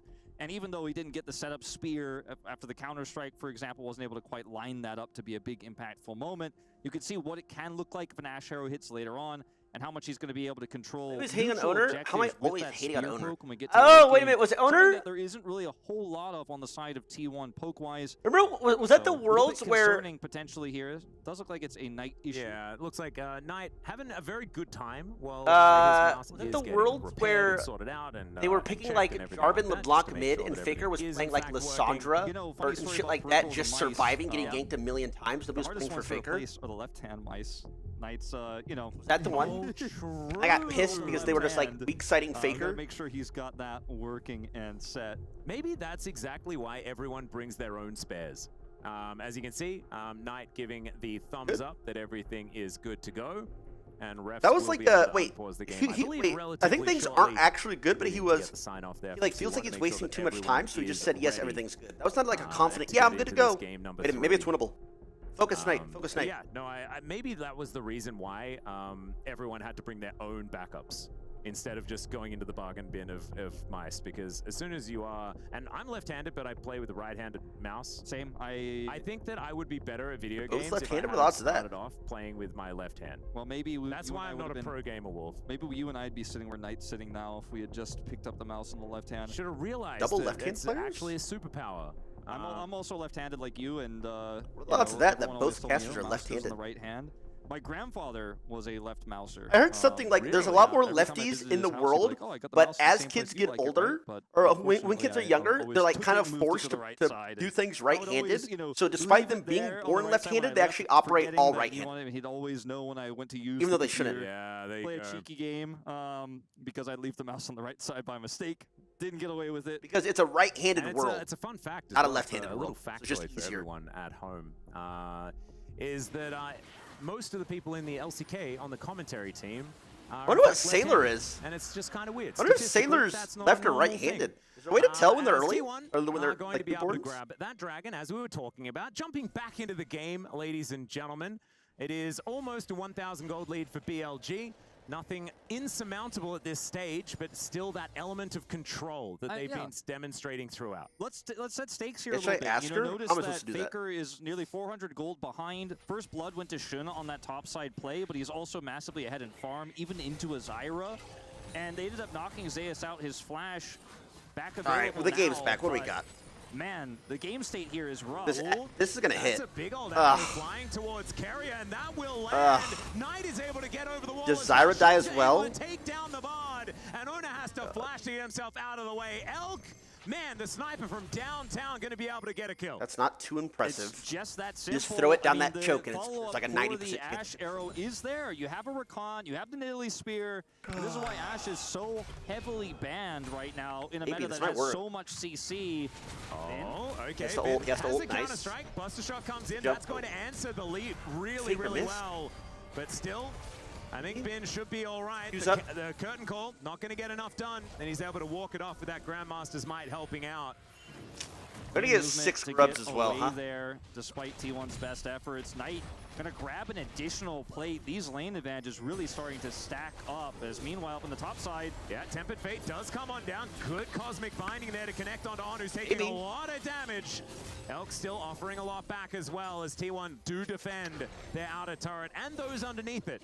At the same time, Azaius does have Meganar on the way, so he's feeling They're gonna look so stupid. I don't think it's bad in solo queue. It's really good if people have engaged champions, because you can't engage against Zyra. And not a lot of dictating here. Face checking her bullshit is actually really hard. These grubs in return backs off of the top side play and says, well, we were playing for these anyways. That's going to be 6 grubs for the Jax. That's so deadly in a side. Yeah. Guma was able to pick up 1 plate bottom side. That's all T1 were able to get otherwise here, though. Faker, level advantage. Yeah, and Knight, not a whole lot of mana to his name here as well, as the explosive charge will go Ashe wants to ult. And Faker just clearing out the rest of these minions, not looking to actually grab any kills or anything like that at this point in time. Of course he would if he could, but not quite able. Yeah, Knight has TP advantage, so Faker just trading with him there is actually an advantage. Not a lie, I love T1, but their terrible owner for DDoS stuff was that much of an impact on their practice? I don't think it's his DDoS gap. Dragon in 2 minutes and 30 I don't think it is. Of course, Herald will be. Maybe they just don't know. I mean, even if they don't know the meta, this is not. No, that's not it. It's there's been skill issues as well. Call on contesting the objective instead of just avoiding this Nidalee Jax, which it feels like they've been doing. Brain, not hand issues, brain issues. As Knight just continues to stack advantages, looking for even one more plate, won't quite get it this time. Yeah, just playing with the turret range very effectively there as he walks. Like you can say hand issues are from not playing, like mechanical issues, but they're just doing like stupid shit, being in places they shouldn't. Look at the lane assignment. I mean, they put Bin bottom side here. He didn't even teleport, so he has the TP to go top if he needs to, and he has 6 grubs. So given some time here, they need to answer this. Guma usually will. This lane swap is dude. Nar needs to go match Jax. Such a big threat that T1 will have to respect. And it feels like just like game 2, I mean, it's not the same extreme advantage, but BLG just have control everywhere. Look at the deep. Okay. Oh, that's a big old Gnar underneath. They got both sums at the start. Now over to get that. Can't let him die. Still a lot of value there given to T1. With Flash and Cleanse both now being down for the 80 carry. Spear is going to connect. Rakan has everything. Oh, good flash. Oh, if we hit that! From Carrier gets him off to the side, but the grand entrance comes in alongside the. Oh my God! If he hit that, swipe not connecting. It's actually the game saved, by the way. That play worked, but they still. Oh, that's a nice try. With this free time in the top lane. Free time in the top lane. Turret plate's going over. Guma rotates mid to try to cover mid. Guess who's bottom lane with 6 grubs? It's Ben. I just mentioned it earlier, so he's going to put some pressure there. He has teleport, so it's really difficult for T1 to try to make a rotational punish play here on this top side turret take for BLG. They're getting plates here top side, nearly get the turret. Plates fade here, so Ben doesn't get that much gold, but given enough time with this turret, with the Void Rolls coming out, looks like he's just going to take the whole damn thing. And Atlas, this is such a fantastic early game for BLG. Pussy. The map as well. What? I mean, yes, they've had some fantastic plays outside of that, but even if he dies for that, the gold's got to be worth it. What the?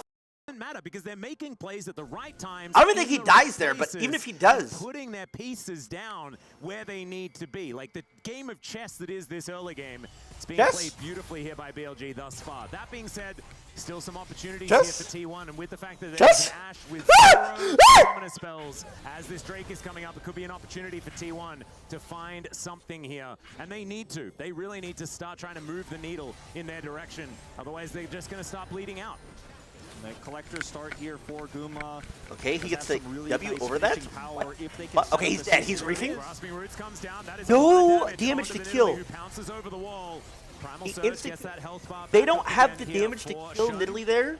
And T1 not able to lock him down Zyra completely. full combo. Going in, looking for Knight, who gets into the brush Jin very auto? nicely, What and is the this? Gatling gun really working A out. pink Buster word. shot going to be used, and there's the flash forward. It's just too easy here for the golden left hand. And the turret going to go down as well. Icing on the cake for BLG. I do not Really like no mouse Faker's issues there. tryst. Faker making a missed call. And Gumiushi also able to play with the fog of war, but the ward goes into the brush. Now on looking to come in. Now the curtains have been called. Can they actually lock down Ash any has kills nothing here? and is As the slowed. Tempered Fate goes How'd you wide, miss? The plants also not really helping out. Is now on kind of looking to turn it here by the looks of things. T1 looking a little frazzled here in game number 3. I mean, so desperate here in this final game. Good footwork there from On and Out to avoid everything. Tempered Fate does miss. Now Zeus is able to get the turret bottom side, so they are going to come up with one big win here on the map, but this mid turret's going to go down in exchange, and potentially more here. Shun also taking away some of these camps. Who do they You're play taking on? the Raptor It's camp land, away, bro. setting up more Hero. deep vision here behind the Baron. They were also able to pick up the Rift Herald, so again, this gold lead is significant, but more significant than the gold lead is the threat of the side laning Jax. I mean, they do have 2 dragons, so they have time to scale. All 3 games, when they get this much control, T1 look like they have no options. You're still playing a Jhin that's very fragile. Now down both summoners. Just no way to get out of these engages, and there's just so many of them. Faker's mistake topside as well, really compiling the lead that Knight has now. 1.4k ahead. Shun 1.2k ahead in terms of the gold advantages here. And yes, Zeus has a lead over Bin, but that's not going to change his ability to crush turrets, his ability to follow up on CC. And that's been halved as well. It was to the tune of about 20 CS. Now that is starting to evaporate, and now Zeus is under fire. On is going to get over that wall, finds the hop grand entrance, doesn't quite get in there, but the quickness is still going to charm him, and there is the counter-strike. Whatever, boys. Hey, enjoy the flight home, guys. Congrats. That's the strong They're point. going That's home. the strong point. Whatever. Now, all 5 lanes with the lead. He picks up the turret, picking up a kill. Carrier. Magical Journey gets himself out. Just, That's going to be fine. we didn't come There's to some play. bad things, but still, this is One first game, then what? Being sieged at 17.5 minutes. We drafted like trash. BLG, they do not want out Put of this Guma on a tournament. real 80 carry. Going to be sailing in, goes wide, but it disaster. still just guarantees that this inner turret is going to fall. And T1, they're going to have to do something. They're going to have to do it fast if they want to stay in this game. And they look helpless in this one. And I feel like this series may be remembered as a complete stomp, even though T1 won game 1, and they had the cool Zeri top. Everything was unique. It looked like, wow, T1's got this great meta read moving into this tournament. What? But the next 2 games have just looked like otherwise a complete wash. It's not over until it's over. It's but over. with the Jhin sitting on 1.5 items in this game against an Ashe who sits on the similar level of items right now, basically on parity, has so much utility. It's going to be rough. At least the Tristana is getting some alone time with this topside turret. Yeah. Hey, bro, it's just everything. The draft was trash. Players mechanically played like shit. Playing some defense. Players played stupid. Like, those are the 3 things. What do you want, bro? T1 backing away. Deadly Flourish goes wide. Cosmic Binding is decent. No follow-up onto that one as now T1 cut their losses, move back into their jungle. And Kerry actually looking for Elkir. Tempered Fate is going not to bad. Cosmic Binding is so good as he takes matters into his own hands. Okay. And now Faker's able to help lock down that kill. There are the resets. Special delivery. He has no flash. As well as T1 in this team fight looking good, but income. Okay, he has no flash. Jhin has some. Deal with it. Knight now. Okay. Okay. Baron up. In a minute. Fuck. We said they had to come alive, and I Okay. Now Ashe has no sums. They can do it again. NW? Ooh, he had a flash. He has to flash. Deadly Flourish, too scary. Okay. Coming through the floor. And T1, they can augment this with Okay, hope. I feel like this Zyra, by the way, is doing negative damage. I've never seen a Zyra do so little damage. BLG trickle into the waiting arms of T1, overconfident on their ability to turn. All starts off with Knight going low, right? Bin is able to get the stun here onto Zeus, but that's the go button for T1. Knowing Counter-Strike is down, they can continue to push the issue. On is just trying to sacrifice that really himself well. to save the rest of his team, but even Shun has to flash. Mid turret's down. Gold They lead can just here, farm. still Ash has no BLGs, sums. but They can T1 literally do that signs again. of life.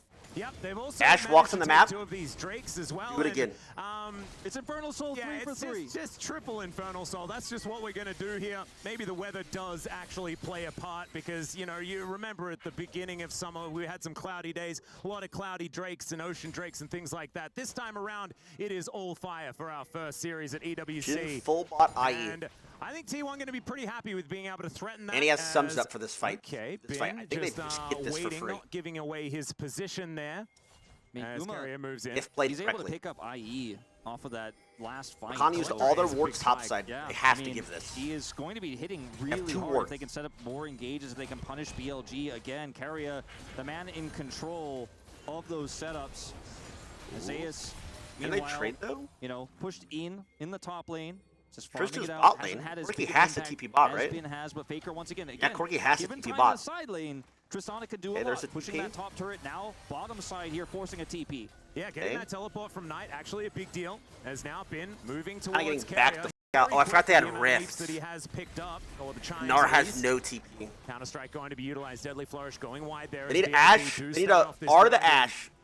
Need like a multi-man ult, by the way. And then Zyra full combo. A little bit confused about where it wants to go. T1 holding onto the Dragon 4 now, but Knight on the angle on moving in. Zeus has no TP. There's no fight. With this Herald, so BLG have full control. Faker.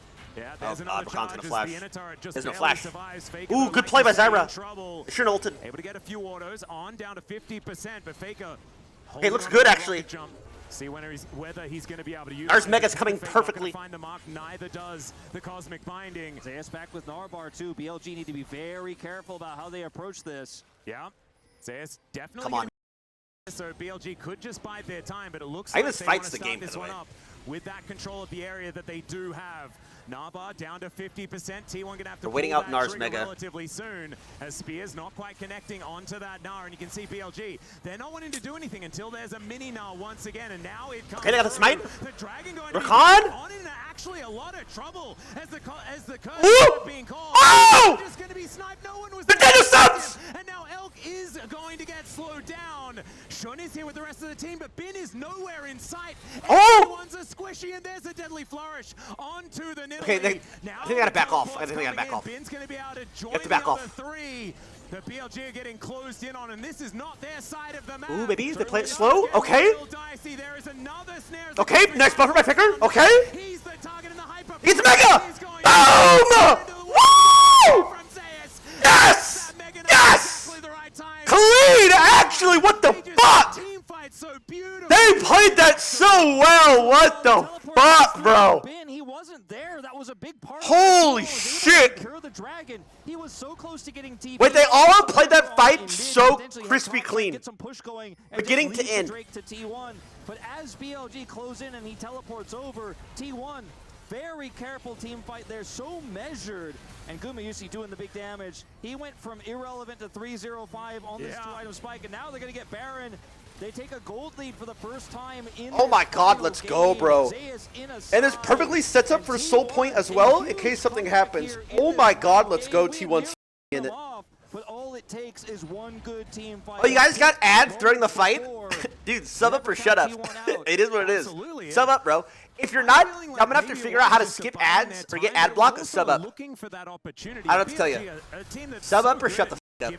Look at this. But once that opportunity is there, T1 strikes so well, and these shots from the curtain call from Gumayusi absolutely fantastic. And I'm not a Jhin fan, but I am now. His positioning was so good, and they have Zeus to protect from the bin engage.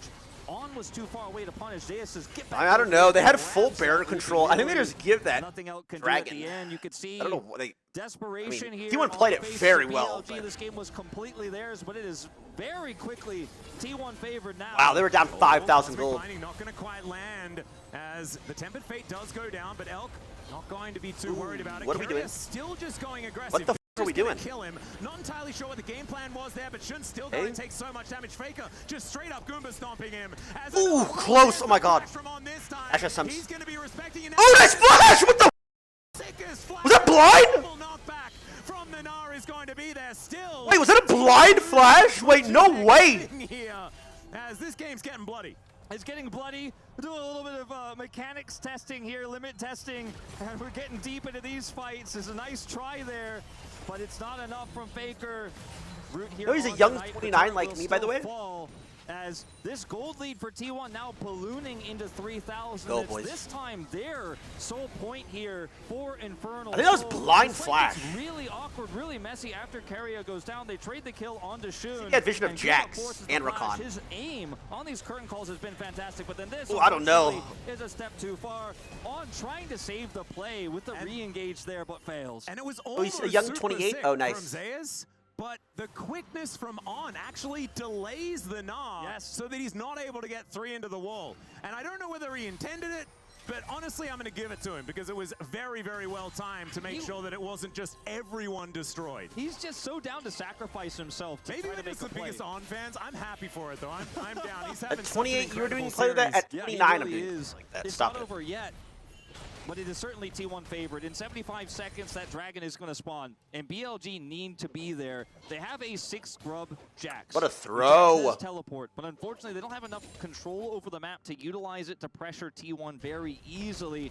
And there's no out. To be fair, I mean, maybe it wasn't a. I mean, they had a 5,000 gold lead, but T1 played it fucking. Oh my god! I think he wants to rather group with his squad here and contest for A bit Prio. But nutty. if T1 are able to get the smite on this dragon, they have so much map control. They have a Everyone flash got Vision Jax as he was jumping. Look at these items, Wolf. 3 item spike for Faker at the same time. And the rapid fire cannon comes in for Gumayushi as well, so he is he's doing a lot of work. I mean, there is a lot of power. Trish just with the 3 completed items the that he IE. has Now picked she up actually does already. damage. And so Still T1 think they need feeling like they're in a LDRs pretty good across spot. the Crossfire board. is not going to connect on to On. As I say it again. And now It's complete up control of 25 Dragon. seconds. No TP flank angle. And here Infernal for Soul Bin. He's actually just matters. gonna They have to no play this wards one behind straight them. up. There's no flanking They have sums here. up? Everybody has, They have the eyes, but the no, whole not time really. Level up can just track him and zone him out. Khan has no flash, This though. gives Guma so Big. many opportunities to set up for a big ultimate here. All that poke. Faker. Okay, buffered it. We're gonna connect, but it's a Really great good. Ash couple roll down. right on top of the hot cup of cocoa. You love to see it there as Faker gets himself into the right position. Grand entrance avoided by the magical journey. A lot of cooldowns being thrown out. Not a lot of joy being picked up from either side as far as initiating gotta be the careful fight. here. As T1 moving towards this dragon that has just spawned. Infernal Soul on the line. The first one for T1 for this series. Faker can burn this down so quickly. BLG have to be quick. Yeah, all of them do. gonna- Strangleborn's Ooh! in hand here for Owner as well as they manage to Oh my pull God, them nice. all down. There's the Infernal Soul, and the curtains are being called now as well. There's the Tempered Fate. Hey, the TV Don't get flank. the stun onto Nice, Nine. Faker. Valkyrie's now going to be utilized. Magical Journey comes on through. No way he dies. No way. Very delayed once again, but it's a blood bomb. It's up. And it's being delayed It's up. by T1. Ooh, close, What actually. he can done, but the buster shot's too good. Is this going to be a pentakill for the GOAT? No, it's not. Wait, that because was way Gumayushi, late, bro. he You announced wants that way his late. piece of the pie. Whatever, And nice, the bro, Raptors nice, don't let's get go. angry at Elk, but he is still running the wrong direction.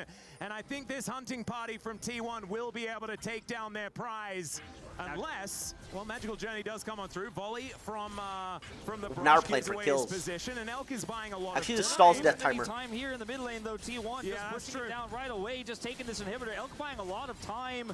Yeah, Grasping Root's going to be there, and Owner gets the kill. I mean, it's just going to delay his respawn ultimately let's here go. because T1's still going to grab this. Did they inhibitor. throw There's this? no T1 benefit actually to played take, the so dragon fight they don't so anything well, like that. but It's I not don't looking think for a BLG punish should even here, but T1 like try to fight super that. measured in their approach of this T1 inhibitor. Take it overperformed. down, back away. Top sure, side though. control is Down theirs. 5,000 gold. And once again, a beautiful team fight from T1, despite BLG's best efforts and Elk's positioning in that fight is Lucky his ass wins. team fight. Oh, spot the T1 Not hater. used, not needed because his flash was so great there. And I mean, you watch Elk in this fight as well. Look at how well T1 set up for this. Look, they're trying to push Zayas back. Lucky Not only T1. on. Look at Hate the top T1. side of this fight. Kiting Ooh, nice back, flash, super Knight. clean. But Faker gets on top of him, does that damage. Bin's isolated, and Guma is sitting at full health in all of these team fights. There's so much peel for him. He's got so much Wait, range true. to work with. Elk, best attempts to try to delay the inevitable, but the mid inhibitor is going to go down. Infernal Soul, now T1s, before the Baron spawns in 10 seconds here. So you can see BLG rapidly trying to group up to get that. Just waiting prio for this. Daddy Jinji Yeah, to take put a on a vehicle, though, leash the around sector your at goat. 5,000 gold down. Oh, you're the same guy. Bro, you're a T1 hater. The sail through T1. Opportunistic plays is exactly what BLG are going to be looking for. as Zayas doesn't want to wait for that. Well, you're at, bro, your logs. I gotta open up your logs on another screen. Second one rings true. Third one down and On takes the fourth. And now That's wild. His logs are crazy. This guy hates T1 with his. Nice. Forward and Carrier once Ooh, and he hits the stun. Does he have flash? Ooh. Flash over from Faker, and he will wait for that Zhonya's to wear off. On now, having to nice, bro. This Bard lock-in. Absolutely. Okay, big fakes. Oh! W over like a freak. Sheesh! As the double kill comes in, as the Stranglethorns come down, there is the ace. Bye-bye, BLG. Bye-bye. Hey, have a safe flight, brother. Unfortunately, going back home early, day one. Going home, day one. Could not be me. Bye-bye. T1 in a 30-minute game, an impressive comeback here, and the one that matters the most. Let's go, bro. Keeping their I never doubted them. In this tournament. They didn't make it easy. I voted for them to win it all. Did not give the fans hope. Let's go, boys. Let's go. We did it. We did it, T1. Game 1, they almost lost control. But what a fantastic series to start off EWC's League of Legends, and T1 will be the victors, the ones to walk away. We are goated. Signs of relief on the coaching staff and the players' faces. They knew they Shake their hands. just one mistake away from walking out this tournament the losers. For BLG, they're going to have to earn their right to return for 2025. Exactly right, and it's a bit heartbreaking, right, to have to say goodbye to BLG, an absolute titan of a team. But I am on the team. No, anyway, this guy's logs, bro. Single elimination like this, that's just look at this guy's logs. Right? And if you're going to win the whole thing, you have to beat. Why watch T1 getting smoked? GG, buddy. They going home. All that waiting for T1 to get curb stopped. Am I right? While they were losing, by the way. This guy was saying this while they were losing. Oops. I had to go live after. Remind me to go live after. This guy was saying that as they were losing. I told you, BLG woke the up. It's over. That T1 pack will send home ASAP.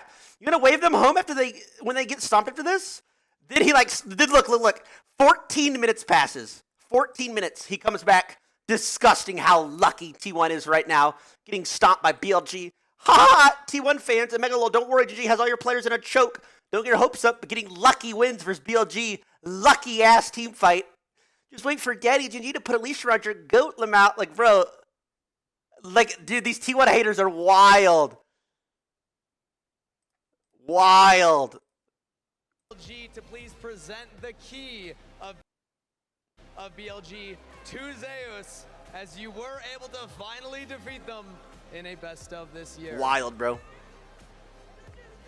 네, 이제 BLG의 빈 선수가 이제 제우스 선수에게 이제 키를 가져다 줄 것입니다. 아, 저기 저쪽으로 가져다 줄. 아, 네. Happened? Oh wait, they're giving him the key to smash. Smash it!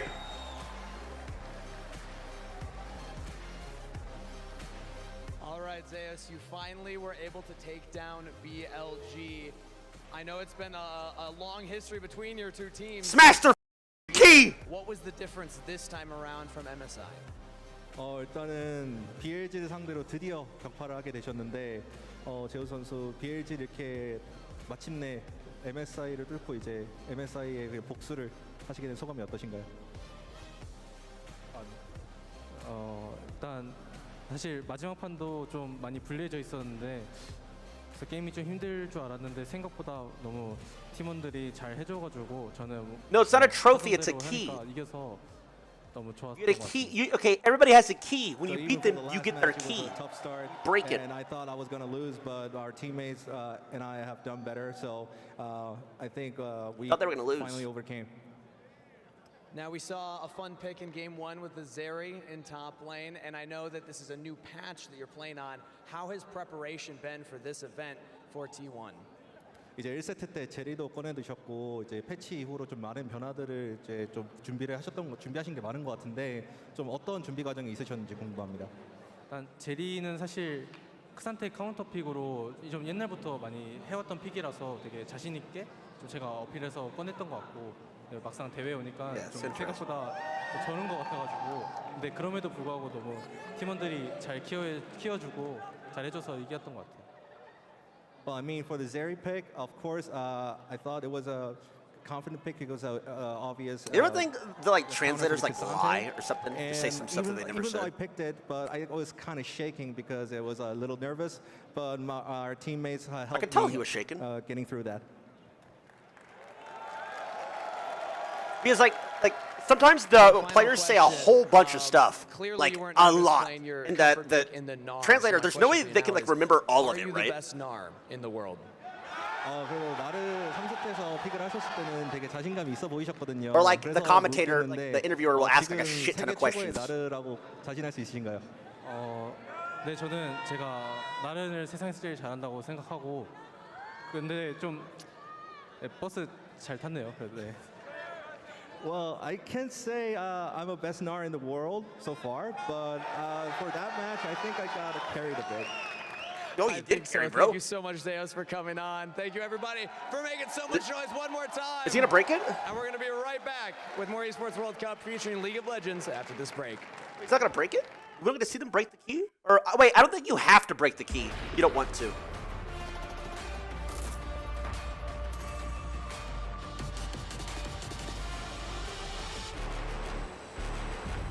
Glass? Yeah, I know, but I thought that they would have a cleanup crew.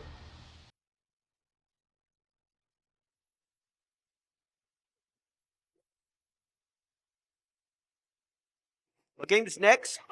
The big boys. The big boys are next. TL versus Fnatic. I love TL. I'm a huge TL fan. I love them. They're so good.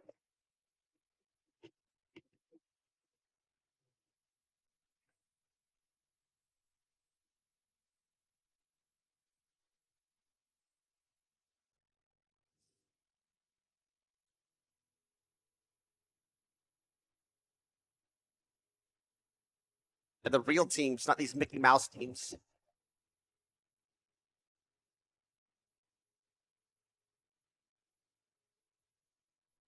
I thought you didn't like team? Bro, I flamed every single member on Team Liquid.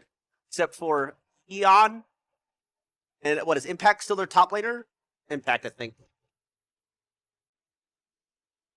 New adventures. Yone, whatever the f his name is. Even as the heat rises, dandruff and grease won't stand a chance. With new Clear Men, powered by triple formula technology. To eliminate dandruff, itch, and grease, gives you 8 hours of freshness and 100% dandruff-free hair. Ronaldo? Who's he playing? Soccer? 0% dandruff, he's a pretty good soccer player. Confidence. Ronaldo's only popular because of speed. True.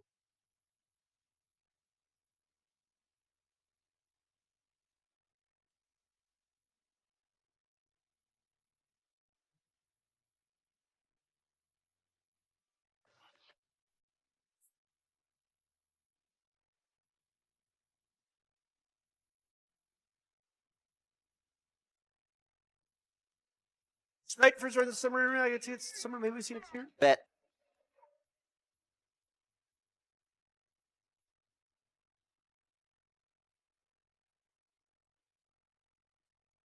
Next match too. Yes. Last one. I like to play some game. I can see right through your face. Focused on my like X-ray. Yeah, T1-1, 2-1. Won game 1, lost game 2, won game 3. Oh my god, true. What a way to celebrate July 4th for Team Liquid. Beating the piss out of Europe again. Again. Just like when Europe blew a 13 colony lead.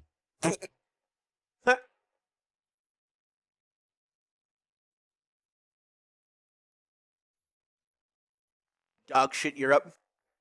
Bro, that country, that entire Bing region is so miserable. Like I said, I went to Germany. It's terrible, bro. Horrible. Cloudy weather, gloomy. And I seriously think that's why you people are so miserable.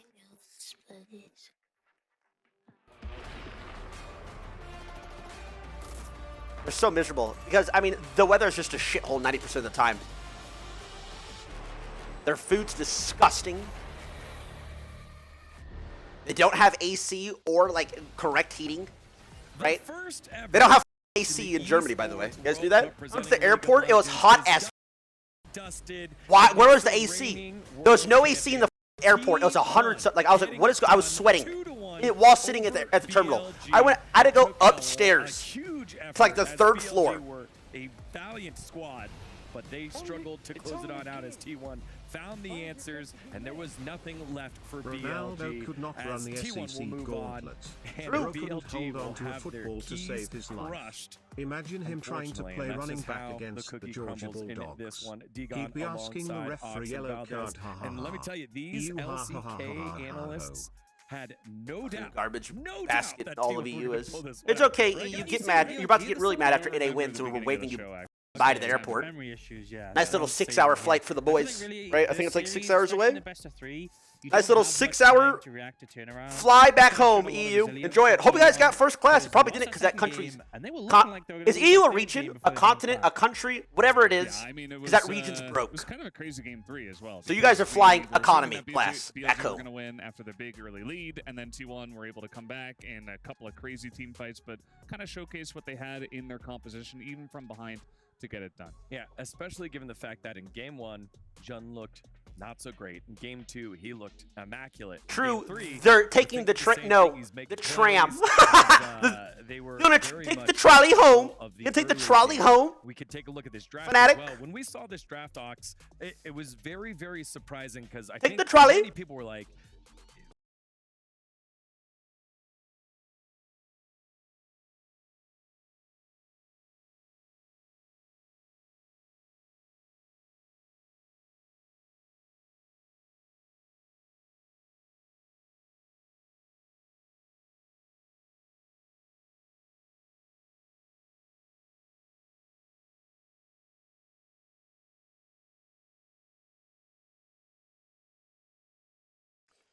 Oh, EU so mad.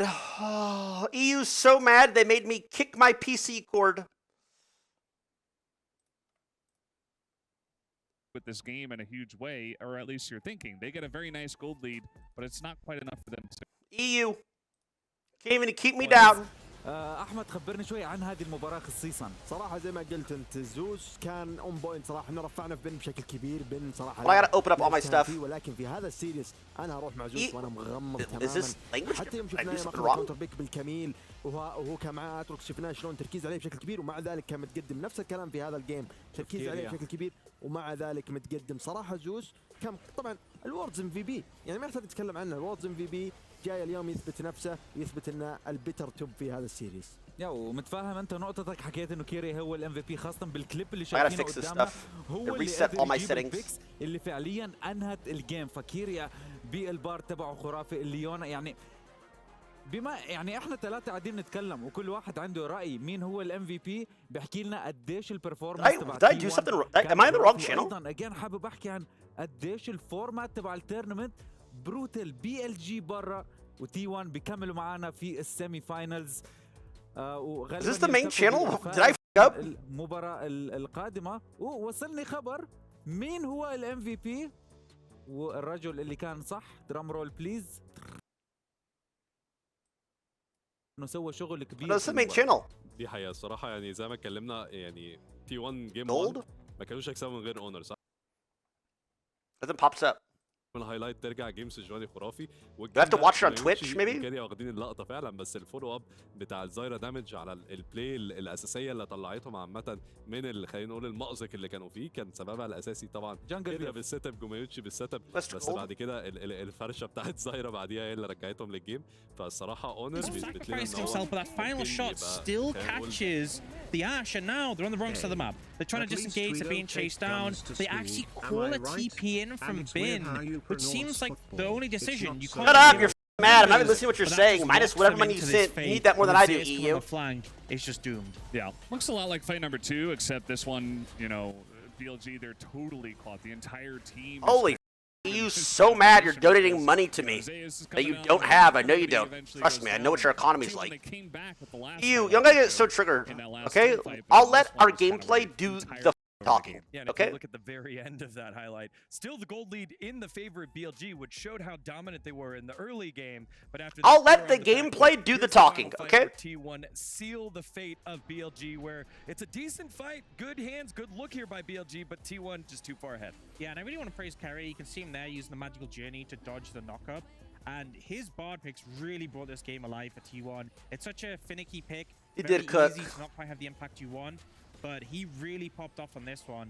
And once again, it's another fight starting up around Dragon that does get secured. T1 about to be real humbled. Didn't we beat the shit out of EU for MSI, if I recall correctly? But then again, who doesn't beat the shit out of EU? That region is wash. Their skill level has dropped immensely. Okay, bro. The chase through comes in once again. And they're just scrambling. Long live the king, guys. Long live the king, the queen, whatever. Fight this one, right? Because it was Infernal Soul. They had their jungler caught by. How about EU tries to like shun UK from being no because of brick exit, whatever. We don't give a shit, bro. UK is in A. Excuse me. UK is still EU. I'm sorry. It is what it is. It's such a terrible composition to run away from. You know, if you're charging into the Jhin and you never get a chance to ult, great. But as soon as you start trying to kite out, it falls apart. Carrier, the ultimate handyman in this one. If you have a great handyman, things work super well. Also, if not, EU stinks. you know, you have to Been go to back Germany to and the drawing France, board and find another mofos sport have to zero play. sense So of with hygiene. that, Got T1 the will nerve be to come moving on. close That to you also knowing means they BLG fucking are stink. Okay, relax. You're getting a little bit standing racist, by. bro. We have an interview with Okay, them. thanks that $9. Relax. Hi everyone, this is Kitty for the post-match interview where BLG just lost against T1. How's it going, BLG? You going home, aren't you, bud? Game 3, where you guys had the early lead. What went wrong?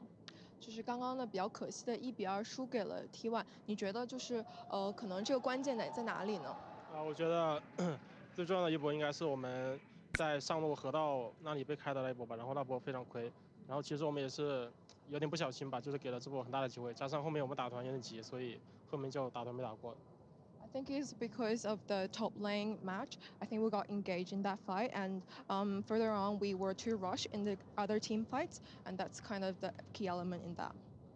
And going into this series, what do you think was the most crucial factor that defined the outcome? Bro, I couldn't ever do an interview after losing. I'd be too pissed off. 你觉得就是可能可以赢过 T1 最 Maybe 关 I'm a 键的一 psycho 点 or 是什么 something, but respect for these guys to even be able to get interviewed after 因为 losing. 我觉得第3把其实我们 It's the worst shit. 联动的非常好的，然后我们联动是比他们做的好的，但是在后面就可能我们自身出了点问题吧，所以被他们找到机会。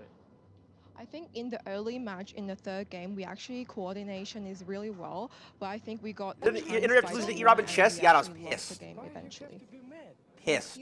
EU still has not gotten over losing World War II to NAR. I know, Greens, I know. From MSI, and who impressed you the most? 你觉得在从这个系列赛来看的话，你觉得从 MSI 来看，谁变化比较大呢？或者是让你比较印象深刻的？ Yeah, like fighters in the UFC after they lose, like their face is all like bloodied. They got a fat eye.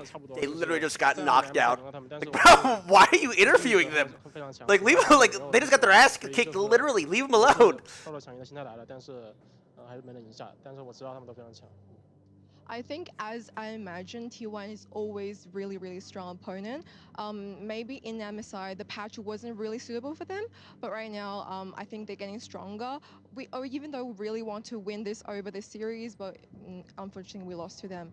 But yeah, I think they're always that strong. Very unfortunate indeed. And of course, moving forward, T1 is going to be in the semifinals at the EWC. Who do you think is going to take the win at Esports World Cup? So I had to make a TikTok. I don't know if you guys seen it on TikTok yet. So I don't know if I'm supposed to say. But I did a TikTok with my seating list. 我觉得很难说吧，因为 BO3 的话，很多队伍都有爆冷的机会吧。我觉得像 G2 啊、滔博。They made me do a TikTok for sponsorship obligations. It's not my fault. 其实我觉得 I've never done TikTok before. That was the first one. 硬要说一个的话，我觉得应该还是经济吧。 I think it's very hard to say because, you know, among those best of threes, everyone can win. And I think among all the teams, maybe Genji has the most chance out of it. All right, thank you so much for the post-game interview, Bin. Unfortunately, you guys couldn't take home the win, but of course, we'll see you back on the Rift.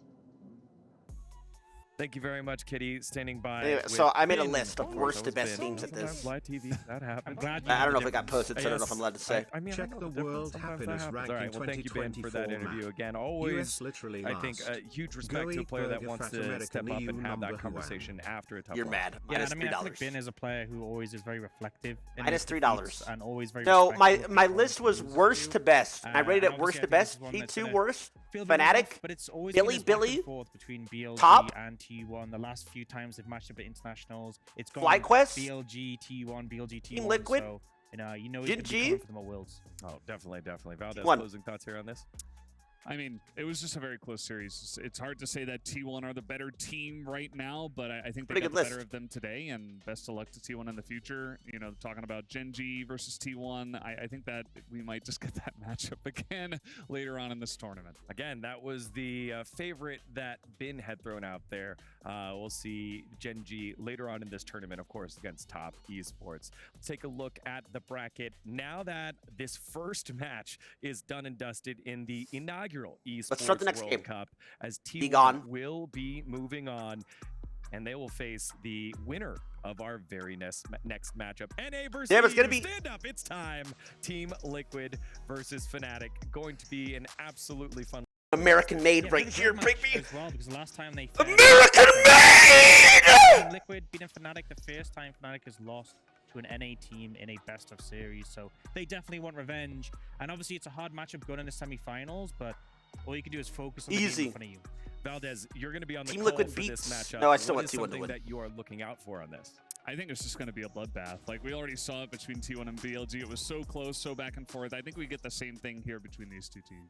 It's going to be Yappa in the mid lane against Humanoid. We'll see who picks up the win in this one. Going to be a lot of fun with this international. I'm going to stream on YouTube, but I don't know. Teams from the West. Team I don't know. Fnatic coming up after the short break. See you in a bit. The other day my mom asked me if I was finished doing the dishes and I answered Fnatic and she smiled, because she knew they were washed. Ha! True. Thanks for that 9. I gotta take a piss. You're back.